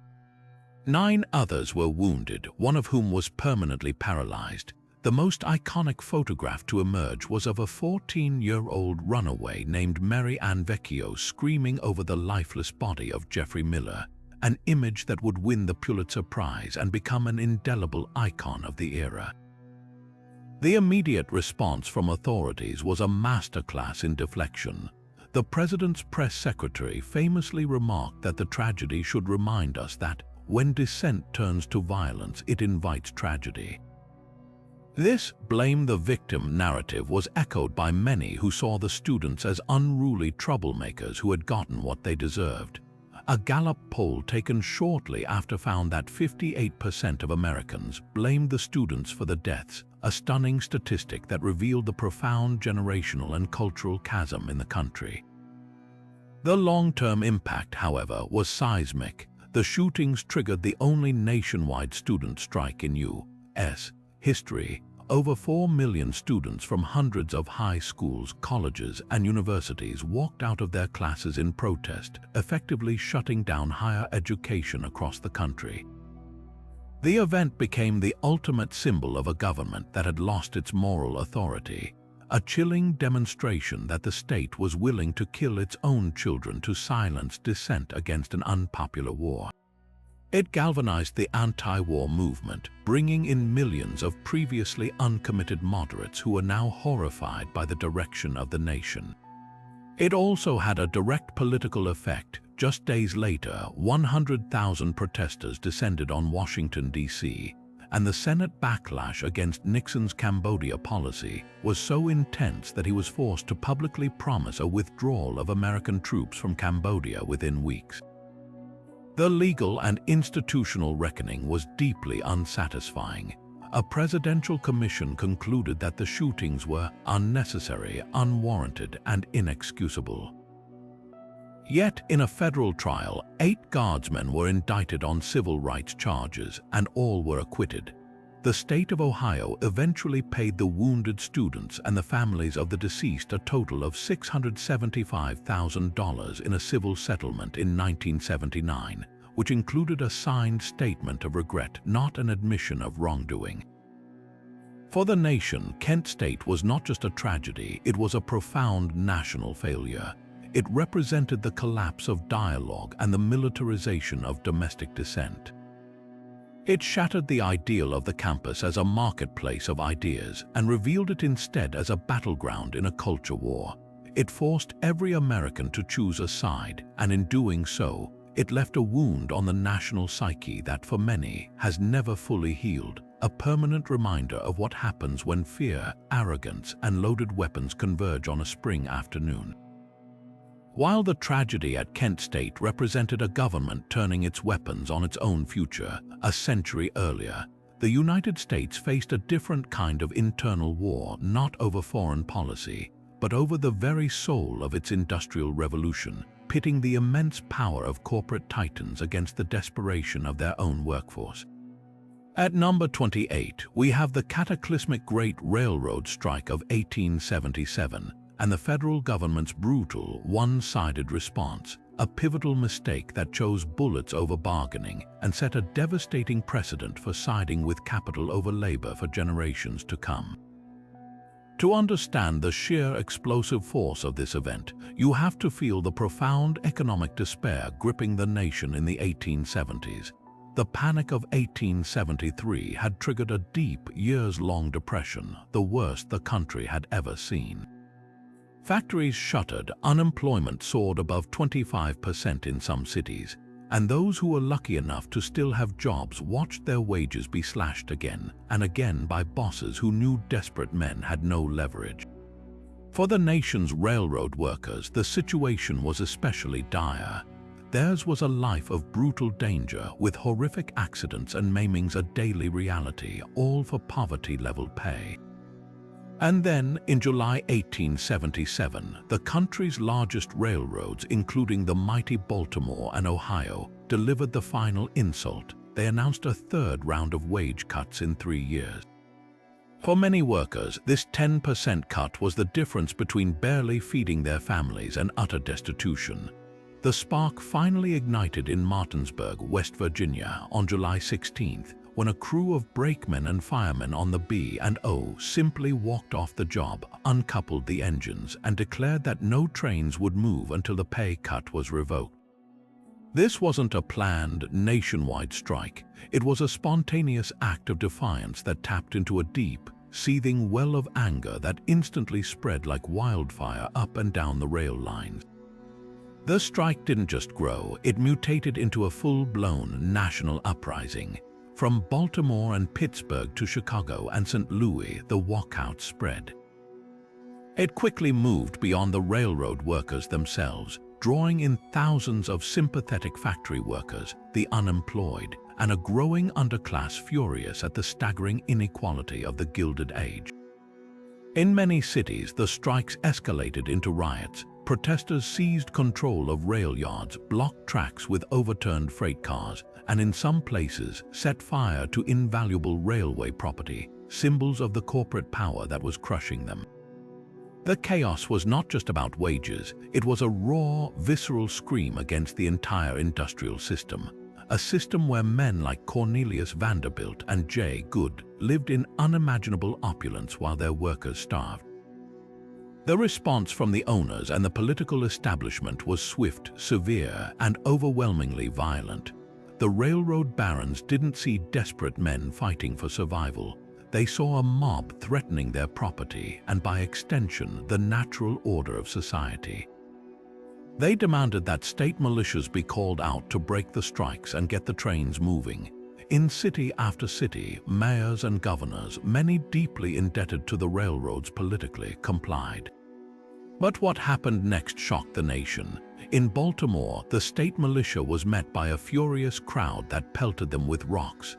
The soldiers, many of them young and inexperienced, panicked and opened fire directly into the masses, killing 10 civilians and wounding dozens more. The violence only intensified the chaos. The most infamous confrontation occurred in Pittsburgh. The Philadelphia militia, known for its toughness, was sent to clear the tracks. They were met by a massive, hostile crowd of strikers and their supporters. After a tense standoff, the soldiers fired a volley into the crowd, killing 20 people, including a woman and 3 children. This act of bloodshed was the match to a powder keg. The enraged mob, now numbering in the thousands, drove the militia into a roundhouse and then laid siege to it, burning hundreds of freight cars, engines, and buildings belonging to the Pennsylvania Railroad, causing millions in damage. For a full day, the city of Pittsburgh was effectively in the hands of the rioters. It was at this point that the federal government made its fateful and historic choice. President Rutherford B. Hayes, under immense pressure from the railroads and his own advisors, decided to intervene not as a neutral arbitrator, but as a strikebreaker for management. He did not send mediators or call for calm. He sent in the army. Federal troops, fresh from fighting the Indian Wars out west, were dispatched to city after city with orders to clear the tracks by any means necessary. This was an unprecedented use of federal power to put down a labor dispute on behalf of private industry. The sight of U.S. Army soldiers aiming their rifles at American citizens on the streets of Chicago and St. Louis to protect the property of millionaires sent an unmistakable message. The full force of the state would be deployed to defend the interests of capital. The final toll was horrifying. Before the 2-week uprising was finally crushed, over 100 people were dead and countless more were injured. The strikes were broken, the wage cuts remained, and the leaders were blacklisted. The immediate victory for the railroads was total, but the long-term cost for the nation was immense. The government's decision to respond with overwhelming violence, rather than address the legitimate, crushing grievances of its people, shattered any hope for peaceful, negotiated labor relations for decades. It taught corporate owners that they could count on state and federal troops to break any attempt by workers to organize, emboldening them to resist unions with even greater ferocity. Conversely, it taught the labor movement that peaceful protest might be futile, pushing some factions toward more radical and confrontational tactics. The Great Railroad Strike of 1877 was more than a riot. It was a class war that the working class lost decisively, a brutal reminder that in the eyes of the law, a freight car was often worth more than the men who operated it, and a tragic mistake that hardened the battle lines of American industry for the next half-century.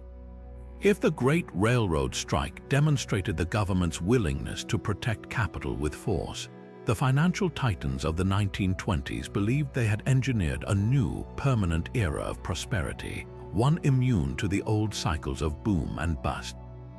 This brings us to number 29, the catastrophic failure to heed the warning signs and implement even the most basic precautions ahead of the 1929 stock market crash. A blunder of collective amnesia that transformed a market correction into a decade of global despair. The Roaring Twenties weren't just a time of flappers and jazz, they were the scene of the greatest speculative mania the world had ever seen. Driven by post-war optimism, new technologies like the radio and automobile, and a pervasive belief that stocks were a one-way ticket to wealth, millions of Americans dove headfirst into the market. But this wasn't the careful investing of earlier eras. It was a fever dream of speculation, fueled by a dangerous and widely accepted practice called buying on margin. The mechanics of margin buying were deceptively simple and utterly reckless. An investor could purchase a stock by putting down only a small fraction of its price, often as little as 10%, and borrowing the rest from a broker. This leverage meant that if a $100 stock went up to $150, an investor who put down $10 of their own money would see a 500% return on their initial investment. But the flip side was terrifyingly steep. If that same stock dropped to $70, the broker would issue a margin call, demanding the investor put up more cash to cover the loan. If they couldn't, which most small investors couldn't, the broker would immediately sell the stock, locking in a devastating loss and often wiping the investor out completely.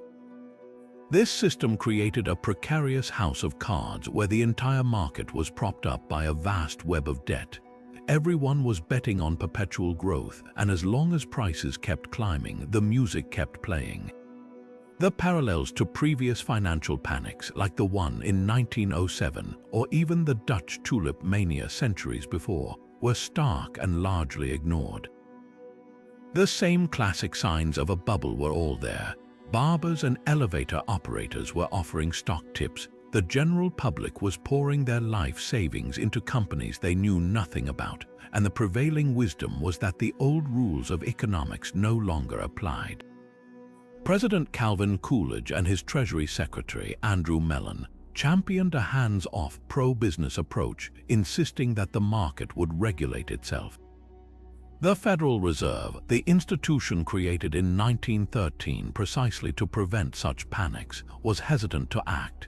It feared that raising interest rates to cool the speculation would hurt legitimate business borrowing. Instead of applying the brakes, it largely stood by and watched the runaway train gather speed, worried more about minor derailments than the catastrophic crash ahead. A handful of voices screamed into the wind, but they were dismissed as doom-mongers. Renowned economist Irving Fisher infamously declared just weeks before the collapse that stock prices had reached a permanently high plateau. Meanwhile, figures like Roger Babson, who had correctly predicted the downturn, was ridiculed. The warning signs grew ever more ominous throughout 1929. The economy was actually showing signs of a slowdown, construction was declining, and consumer debt was reaching unsustainable levels. In the months leading up to the crash, the market began to exhibit wild volatility, with several sharp declines and recoveries throughout the summer and early fall. These were the tremors before the earthquake, but most investors, hypnotized by the promise of easy money, mistook them for buying opportunities. The collapse didn't happen in a single day, but Black Tuesday, October 29, 1929, stands as the climax. The bottom fell out of the market in a tidal wave of panic selling. The volume of shares traded was so immense that the ticker tape ran hours behind, leaving investors to watch in horror as prices evaporated without knowing the true value of their holdings. Margin calls exploded like a chain reaction, forcing the automatic liquidation of millions of shares and driving prices down even further in a vicious, self-feeding spiral. By the end of the day, 16.4 million shares had changed hands, a record that would stand for nearly 40 years, and the market had lost $14 billion in value, a sum so vast it exceeded the total cost of World War I for the United States. The Great Bull Market was dead, and the Great Depression had begun. The real mistake was not the crash itself. Market corrections are an inherent part of capitalism. The true, monumental error was the complete lack of a safety net or any regulatory framework to cushion the fall and prevent a total systemic collapse. The banking system was a fragmented, weak collection of independent institutions. When the stock market cratered and loans went bad, these banks began to fail by the thousands, and because there was no federal deposit insurance when a bank closed, its customers lost every penny they had saved. This wiped out life savings and destroyed consumer confidence completely, strangling the economy. The lessons of history had been not just forgotten but actively ignored. The result was a decade of unprecedented unemployment, breadlines, and Dust Bowl desperation that scarred a generation and destabilized the entire world, creating the fertile ground for the rise of extremism that would lead to another global war. But from the speculative frenzy of the 1920s, we moved to a political frenzy at the dawn of the new millennium, a moment where the world's oldest constitutional democracy found itself paralyzed not by a foreign enemy or an economic collapse, but by a few thousand contested paper ballots in a single state. At number 30, we have the 2000 presidential election and the Florida recount, a 36-day constitutional crisis that stripped away the veneer of seamless electoral transitions and exposed the messy, often absurd, human machinery behind American democracy. The stage was set on election night, November 7, 2000. The race between the Democratic nominee, Vice President Al Gore, and the Republican nominee, Governor George W. Bush of Texas was breathtakingly close. As the evening wore on, the national result came down to a single state, Florida. Whichever candidate won its 25 electoral votes would win the presidency. The television networks, in a now infamous display of hubris, first called the state for Gore, then retracted it. Later that night, they called it for Bush, declaring him the president-elect. But as vote totals continued to trickle in, the margin between the two candidates narrowed to a sliver, so small that by Florida state law, an automatic machine recount was triggered. By the next morning, the official margin was so minuscule it was almost comical. Bush led by just 1,784 votes out of almost 6 million cast. The political world held its breath, the presidency hung in the balance. What followed was a surreal and often chaotic 36-day legal and political battle fought in county election offices, courtrooms, and on 24-hour cable news. The core of the problem was the now notorious punch card ballot and its chads. Voters in many Florida counties used a system where they poked a small, rectangular piece of paper out of a card with a stylus. A properly executed vote left a clean hole, a clean chad. But many ballots were imperfect. There were hanging chads where the paper fragment was dangling by a corner, dimpled chads or pregnant chads where the paper was indented but not pierced through, and swinging door chads pierced on 3 sides. The question became, what is the intent of the voter? Should a mere indentation count if it's clear the voter tried to make a choice? Local county canvassing boards comprised of elected officials were suddenly thrust into the national spotlight, holding up ballots to the light like ancient soothsayers reading tea leaves, trying to divine voter intent from a tiny piece of hanging paper. This inherently subjective process, repeated across multiple Democratic-leaning counties where Gore sought manual recounts, became the focal point of the entire drama. The Bush campaign, holding a razor-thin lead, fought ferociously in court to stop the manual recounts, arguing that the process was arbitrary, standardless, and violated the Equal Protection Clause of the 14th Amendment because different counties were using different standards to evaluate similar ballots.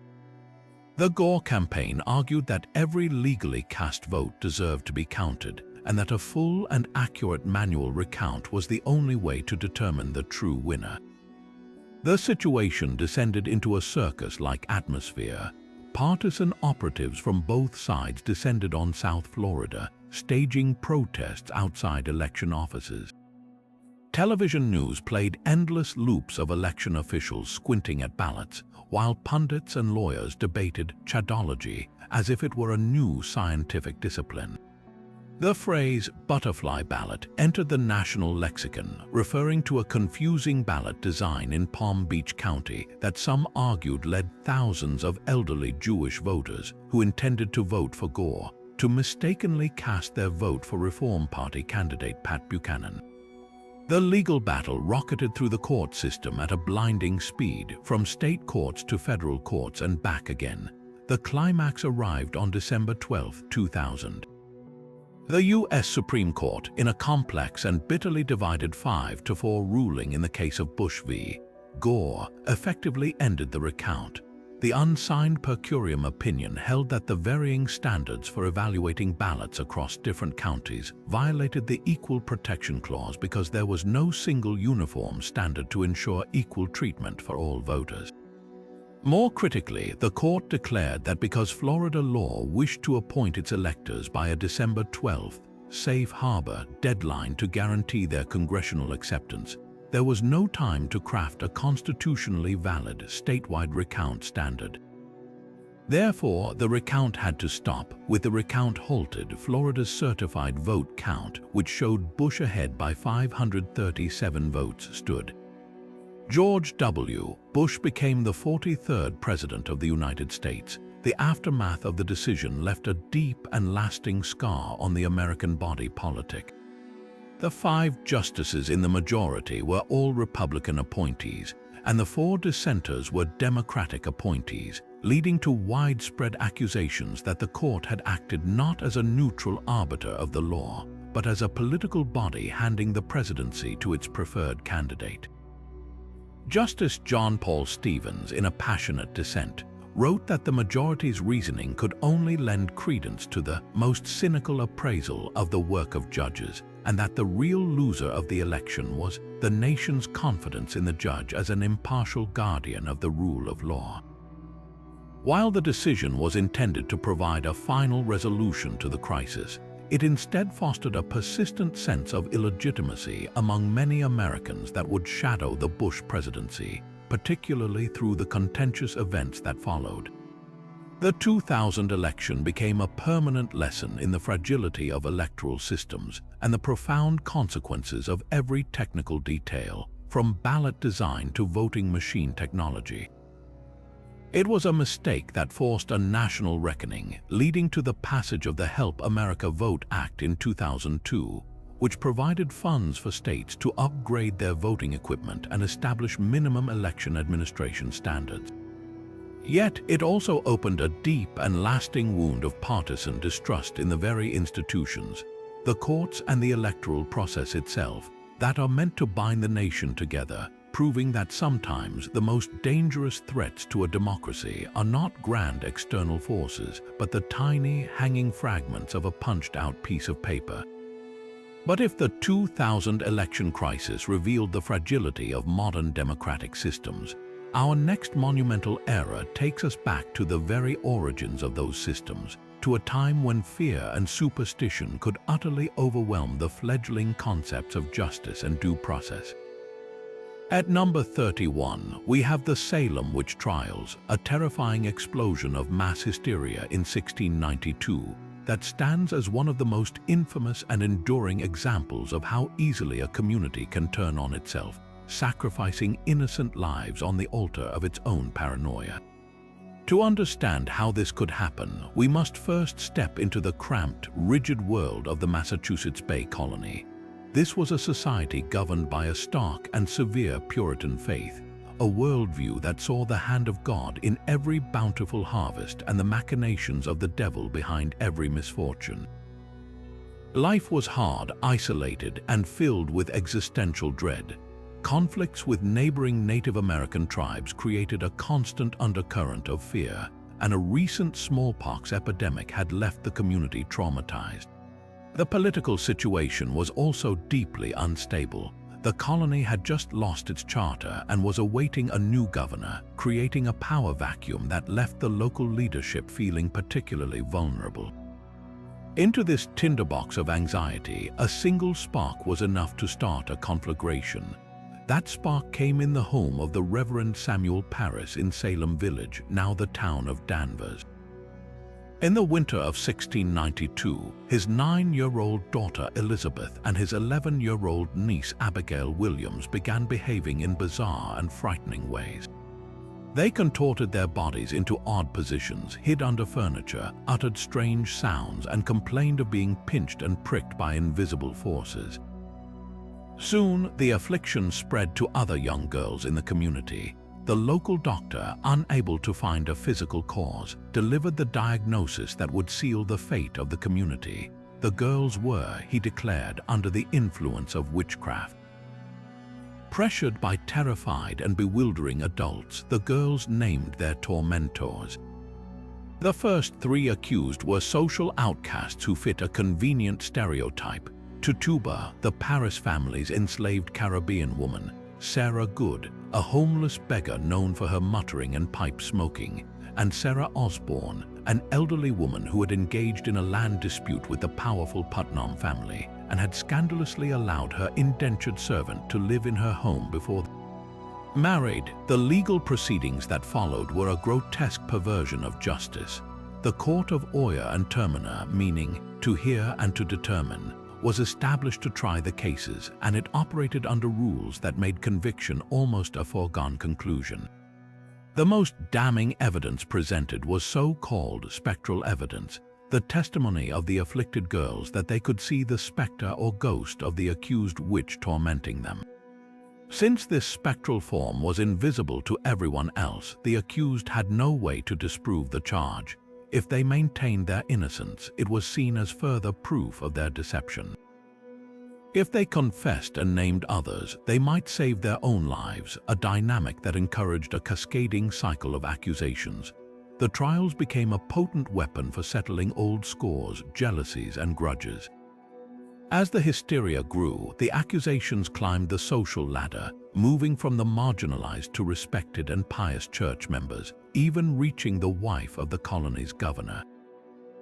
No one was safe. The human cost was devastating. Over 200 people were accused, 20 were executed, 19 were hanged on a rocky knoll known as Proctor's Ledge, and one 80-year-old farmer, Giles Corey, was pressed to death with heavy stones when he refused to enter a plea, knowing that a conviction would forfeit his estate to the government and leave his family destitute. At least 5 more people died in the squalid, crowded jails where they were held for months without trial. The terror finally began to wane when the accusations reached a peak of absurdity by targeting the most prominent and unassailable members of society, including the governor's own wife.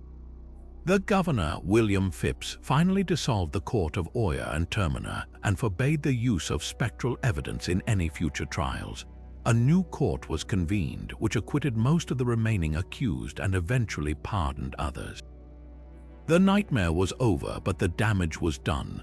The community was left shattered, its social fabric torn apart by a legacy of neighbor testifying against neighbor, and families forever scarred by loss and betrayal. The Salem witch trials remain a powerful and timeless cautionary tale. They are a stark lesson in the dangers of groupthink, the toxic power of unchecked authority, and the devastating speed at which fear can erode reason and compassion. It serves as a permanent warning against the scapegoating of the other, whether that otherness is defined by race, class, or simply nonconformity. The events in Salem force us to confront a deeply uncomfortable truth, that the capacity for this kind of moral panic is not confined to a superstitious past, but lies dormant within any society under sufficient stress, waiting for the right conditions to ignite. It is a mistake that echoes through American history, a dark reminder of what can happen when we allow fear to dictate our actions and abandon our commitment to evidence, fairness, and the presumption of innocence.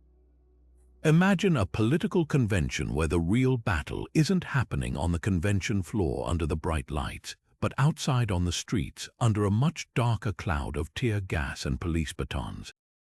This was the surreal and violent reality of the 1968 Democratic National Convention in Chicago, a catastrophic self-inflicted wound that did more to hand the presidency to Richard Nixon than any Republican campaign ad ever could. To understand the explosive pressure cooker that was Chicago, you have to feel the raw, open nerve that was the American psyche in 1968. The year had been a relentless parade of trauma. The Tet Offensive in January shattered the illusion that the Vietnam War was winnable. In April, the moral voice of the civil rights movement, Martin Luther King Jr., was assassinated, sparking riots in over 100 cities. Just 2 months later, Democratic presidential candidate and anti-war icon Robert F. Kennedy was gunned down in a Los Angeles hotel kitchen. The nation was drowning in grief, rage, and a profound sense that the center could not hold. Against this backdrop of national despair, the Democrats arrived in Chicago deeply fractured. The party establishment, led by President Lyndon B. Johnson's Vice President Hubert Humphrey, was determined to push through a platform continuing Johnson's Vietnam policy. They were facing a furious and energized insurgency from anti-war candidates like Senators Eugene McCarthy and George McGovern, who had been galvanized by the grassroots support of thousands of young, idealistic Americans who saw the war as an immoral catastrophe. These supporters, along with a coalition of New Left activists, yippies led by Abby Hoffman and Jerry Rubin, and other protest groups, descended on Chicago with the intention of making their opposition impossible to ignore. Their plan was to hold massive, peaceful protests to pressure the party to adopt an anti-war plank. The city's response turned a political disagreement into a police riot. Chicago's mayor, Richard J. Daley, was an old-school political boss who ran the city with an iron fist. He was determined to present his city as a place of law and order, and he viewed the protesters not as citizens engaged in dissent, but as a revolutionary mob coming to trash his town. He denied virtually every permit for marches and rallies, essentially making legal protest impossible. Then he assembled a massive force of 12,000 Chicago police officers, 5,600 Illinois National Guardsmen, and 7,500 U.S. Army troops, transforming the city into an armed camp. The stage was set for a violent confrontation, with one side demanding to be heard and the other side ordered not to listen. The violence began even before the convention officially opened. On the evening of Sunday, August 25th, police aggressively cleared Lincoln Park, which had a curfew, using tear gas and clubs against protesters who were simply sitting on the grass. This set a brutal tone for the week. But the true explosion of violence occurred on Wednesday night, August 28th, just as Humphrey was inside the International Amphitheater securing the nomination he believed would crown his long political career. Outside, in a scene televised live to a horrified nation, all hell broke loose. A peaceful march toward the convention hall was stopped by a solid wall of police and National Guardsmen. Without warning, the police surged forward, attacking the demonstrators and anyone else nearby, including journalists, medics, and even convention delegates trying to get to their hotels. They clubbed people to the ground, chased them through the streets, and smashed them through plate glass windows. The air was thick with the sounds of screaming, the crack of billy clubs on skulls, and the hiss of tear gas canisters. Protesters chanted, "The whole world is watching," and indeed it was. The network cameras captured it all in shocking, visceral detail. The effect was a political disaster of the highest order. Inside the convention hall, the chaos outside seeped in. Connecticut Senator Abraham Ribikoff, during his nominating speech for George McGovern, pointed a finger directly at Mayor Daley and condemned the Gestapo tactics on the streets of Chicago. Television cameras caught Daley shouting what were widely reported as anti-Semitic obscenities back at him. The image the Democratic Party projected to millions of Americans watching at home was not one of unity and strength, but of utter chaos, division, and brutal authoritarian violence. It looked less like a political convention and more like a civil war. The party of the people appeared to be beating the people in the streets. The ultimate beneficiary of this spectacular implosion was, of course, the Republican nominee, Richard Nixon. He had been running a campaign centered on a promise to restore law and order to a nation that seemed to be coming apart. The scenes from Chicago were a 60-minute campaign commercial for him, proof positive of his central argument. He could present himself as the calm, stable, grown-up alternative to the Democrats who couldn't even control their own convention city. The riots didn't just anger conservatives, they terrified and alienated millions of middle-class, middle-of-the-road Americans who were weary of the years of protest and social unrest. They wanted peace, and Nixon seemed to offer a return to normalcy, even if his version of peace would soon prove to be just as violent and divisive. Hubert Humphrey never recovered. Though he eventually broke with Johnson on the war in the final weeks of the campaign, it was too late. The stench of Chicago and his association with a deeply unpopular administration clung to him. He lost one of the closest elections in American history to Nixon, who won with a margin of just 500,000 votes out of 73 million cast. The Democrats' failure in Chicago was a masterclass in political self-destruction. It was a mistake born of a generational and ideological clash, of a party leadership that was utterly out of touch with a significant portion of its own base, and of a brutal overreaction by authorities that mistook dissent for treason. It showed with brutal clarity that when a party turns its violence inward upon its own most passionate supporters, it doesn't just lose an election, it shatters its own soul, and in doing so, alters the course of the nation for decades to come. While the political chaos of the 1968 Democratic Convention was a self-inflicted wound broadcast for the world to see, our final and most recent entry reveals a far more insidious threat, one that unfolded not on the streets of Chicago but in the shadowy realm of cyberspace, weaponizing information itself to exploit America's deepest divisions. At number 33, we have the failure to adequately address Russian interference in the 2016 election, a monumental mistake not because the interference itself was uniquely successful, but because the nation's response, a combination of denial, partisan warfare, and institutional paralysis, proved that the most significant damage to democracy often comes not from the attack, but from our own inability to mount a unified defense. The attack itself was a masterpiece of 21st century hybrid warfare, a far cry from the tanks and missiles of the past. Orchestrated by the Russian government under Vladimir Putin, the operation had two distinct but complementary prongs. The first was a campaign of cyber espionage and hacking.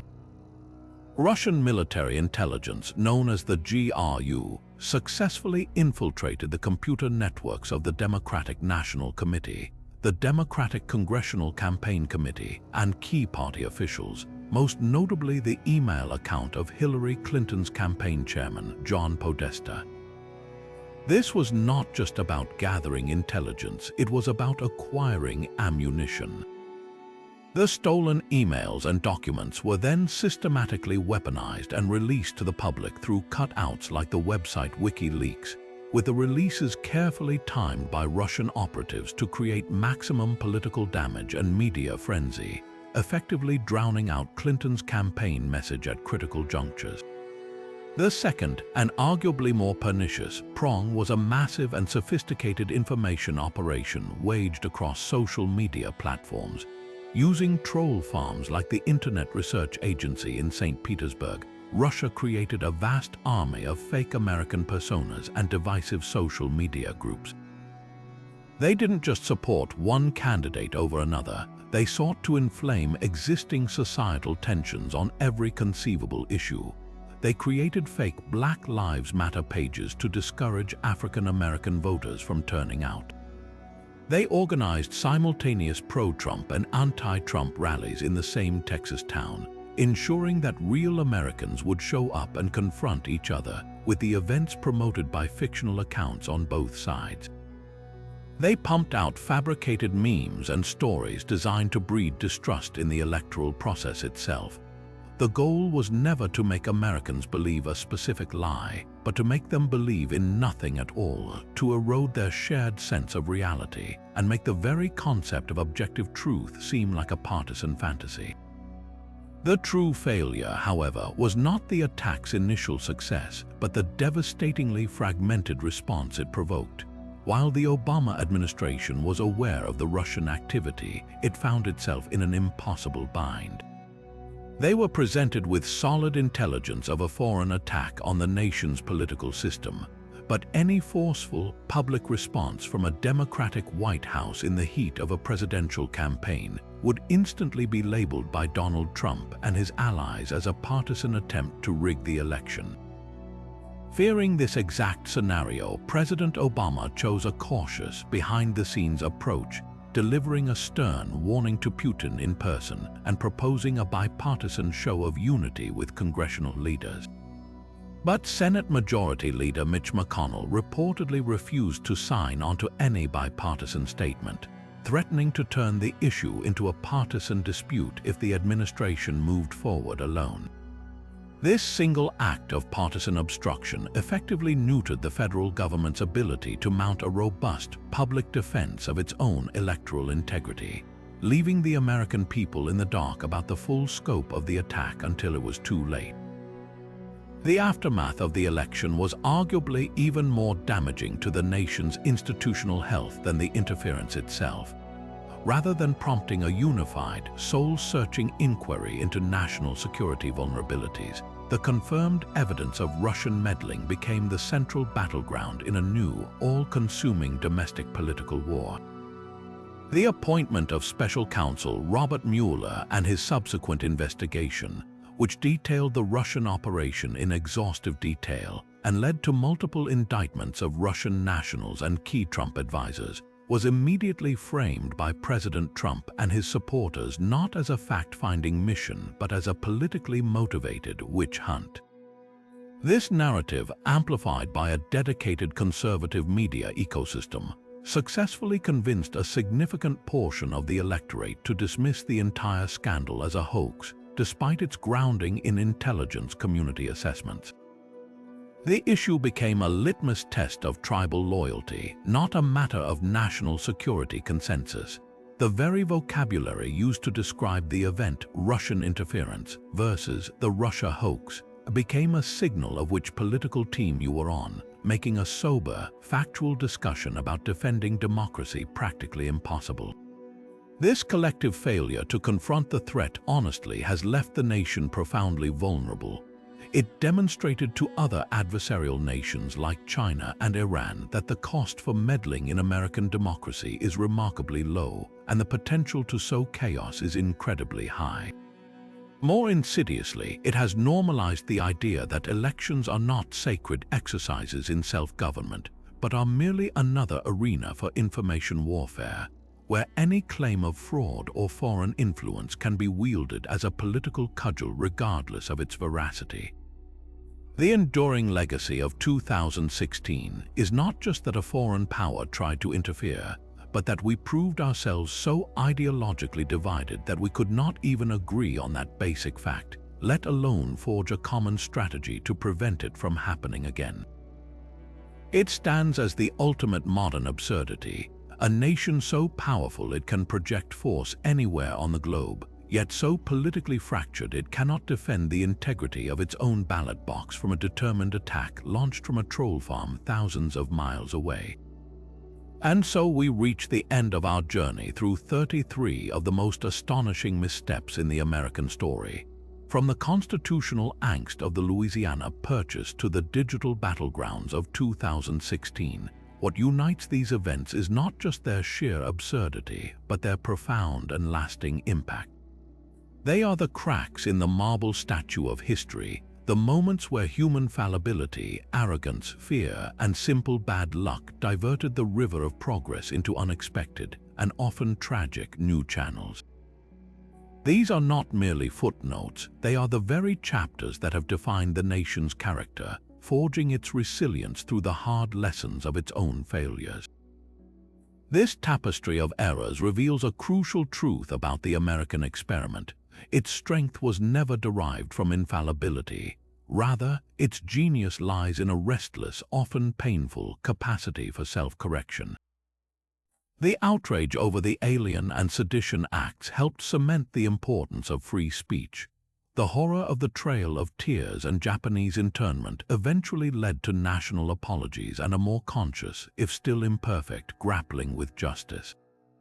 The calamity of the 2008 financial crisis forced a rewriting of the rules of Wall Street. Time and again, the nation has stumbled, fallen, and though sometimes scarred and limping, gotten back up, guided by the principle that the only true mistake is one from which we refuse to learn. These stories collectively shape an identity that is far more complex and far more interesting than any sanitized version of history could offer.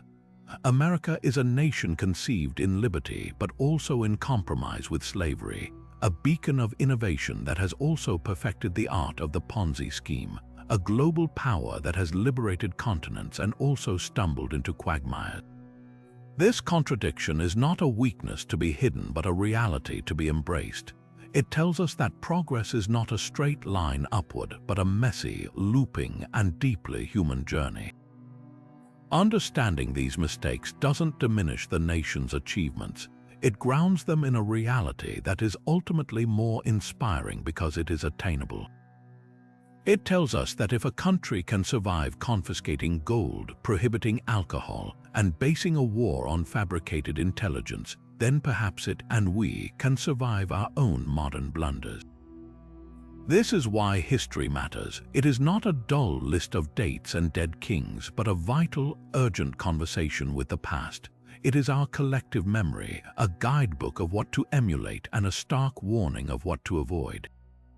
By studying these absurd mistakes, we arm ourselves against the seductive calls of demagogues, the siren song of easy answers, and the arrogance of believing our current moment is uniquely wise.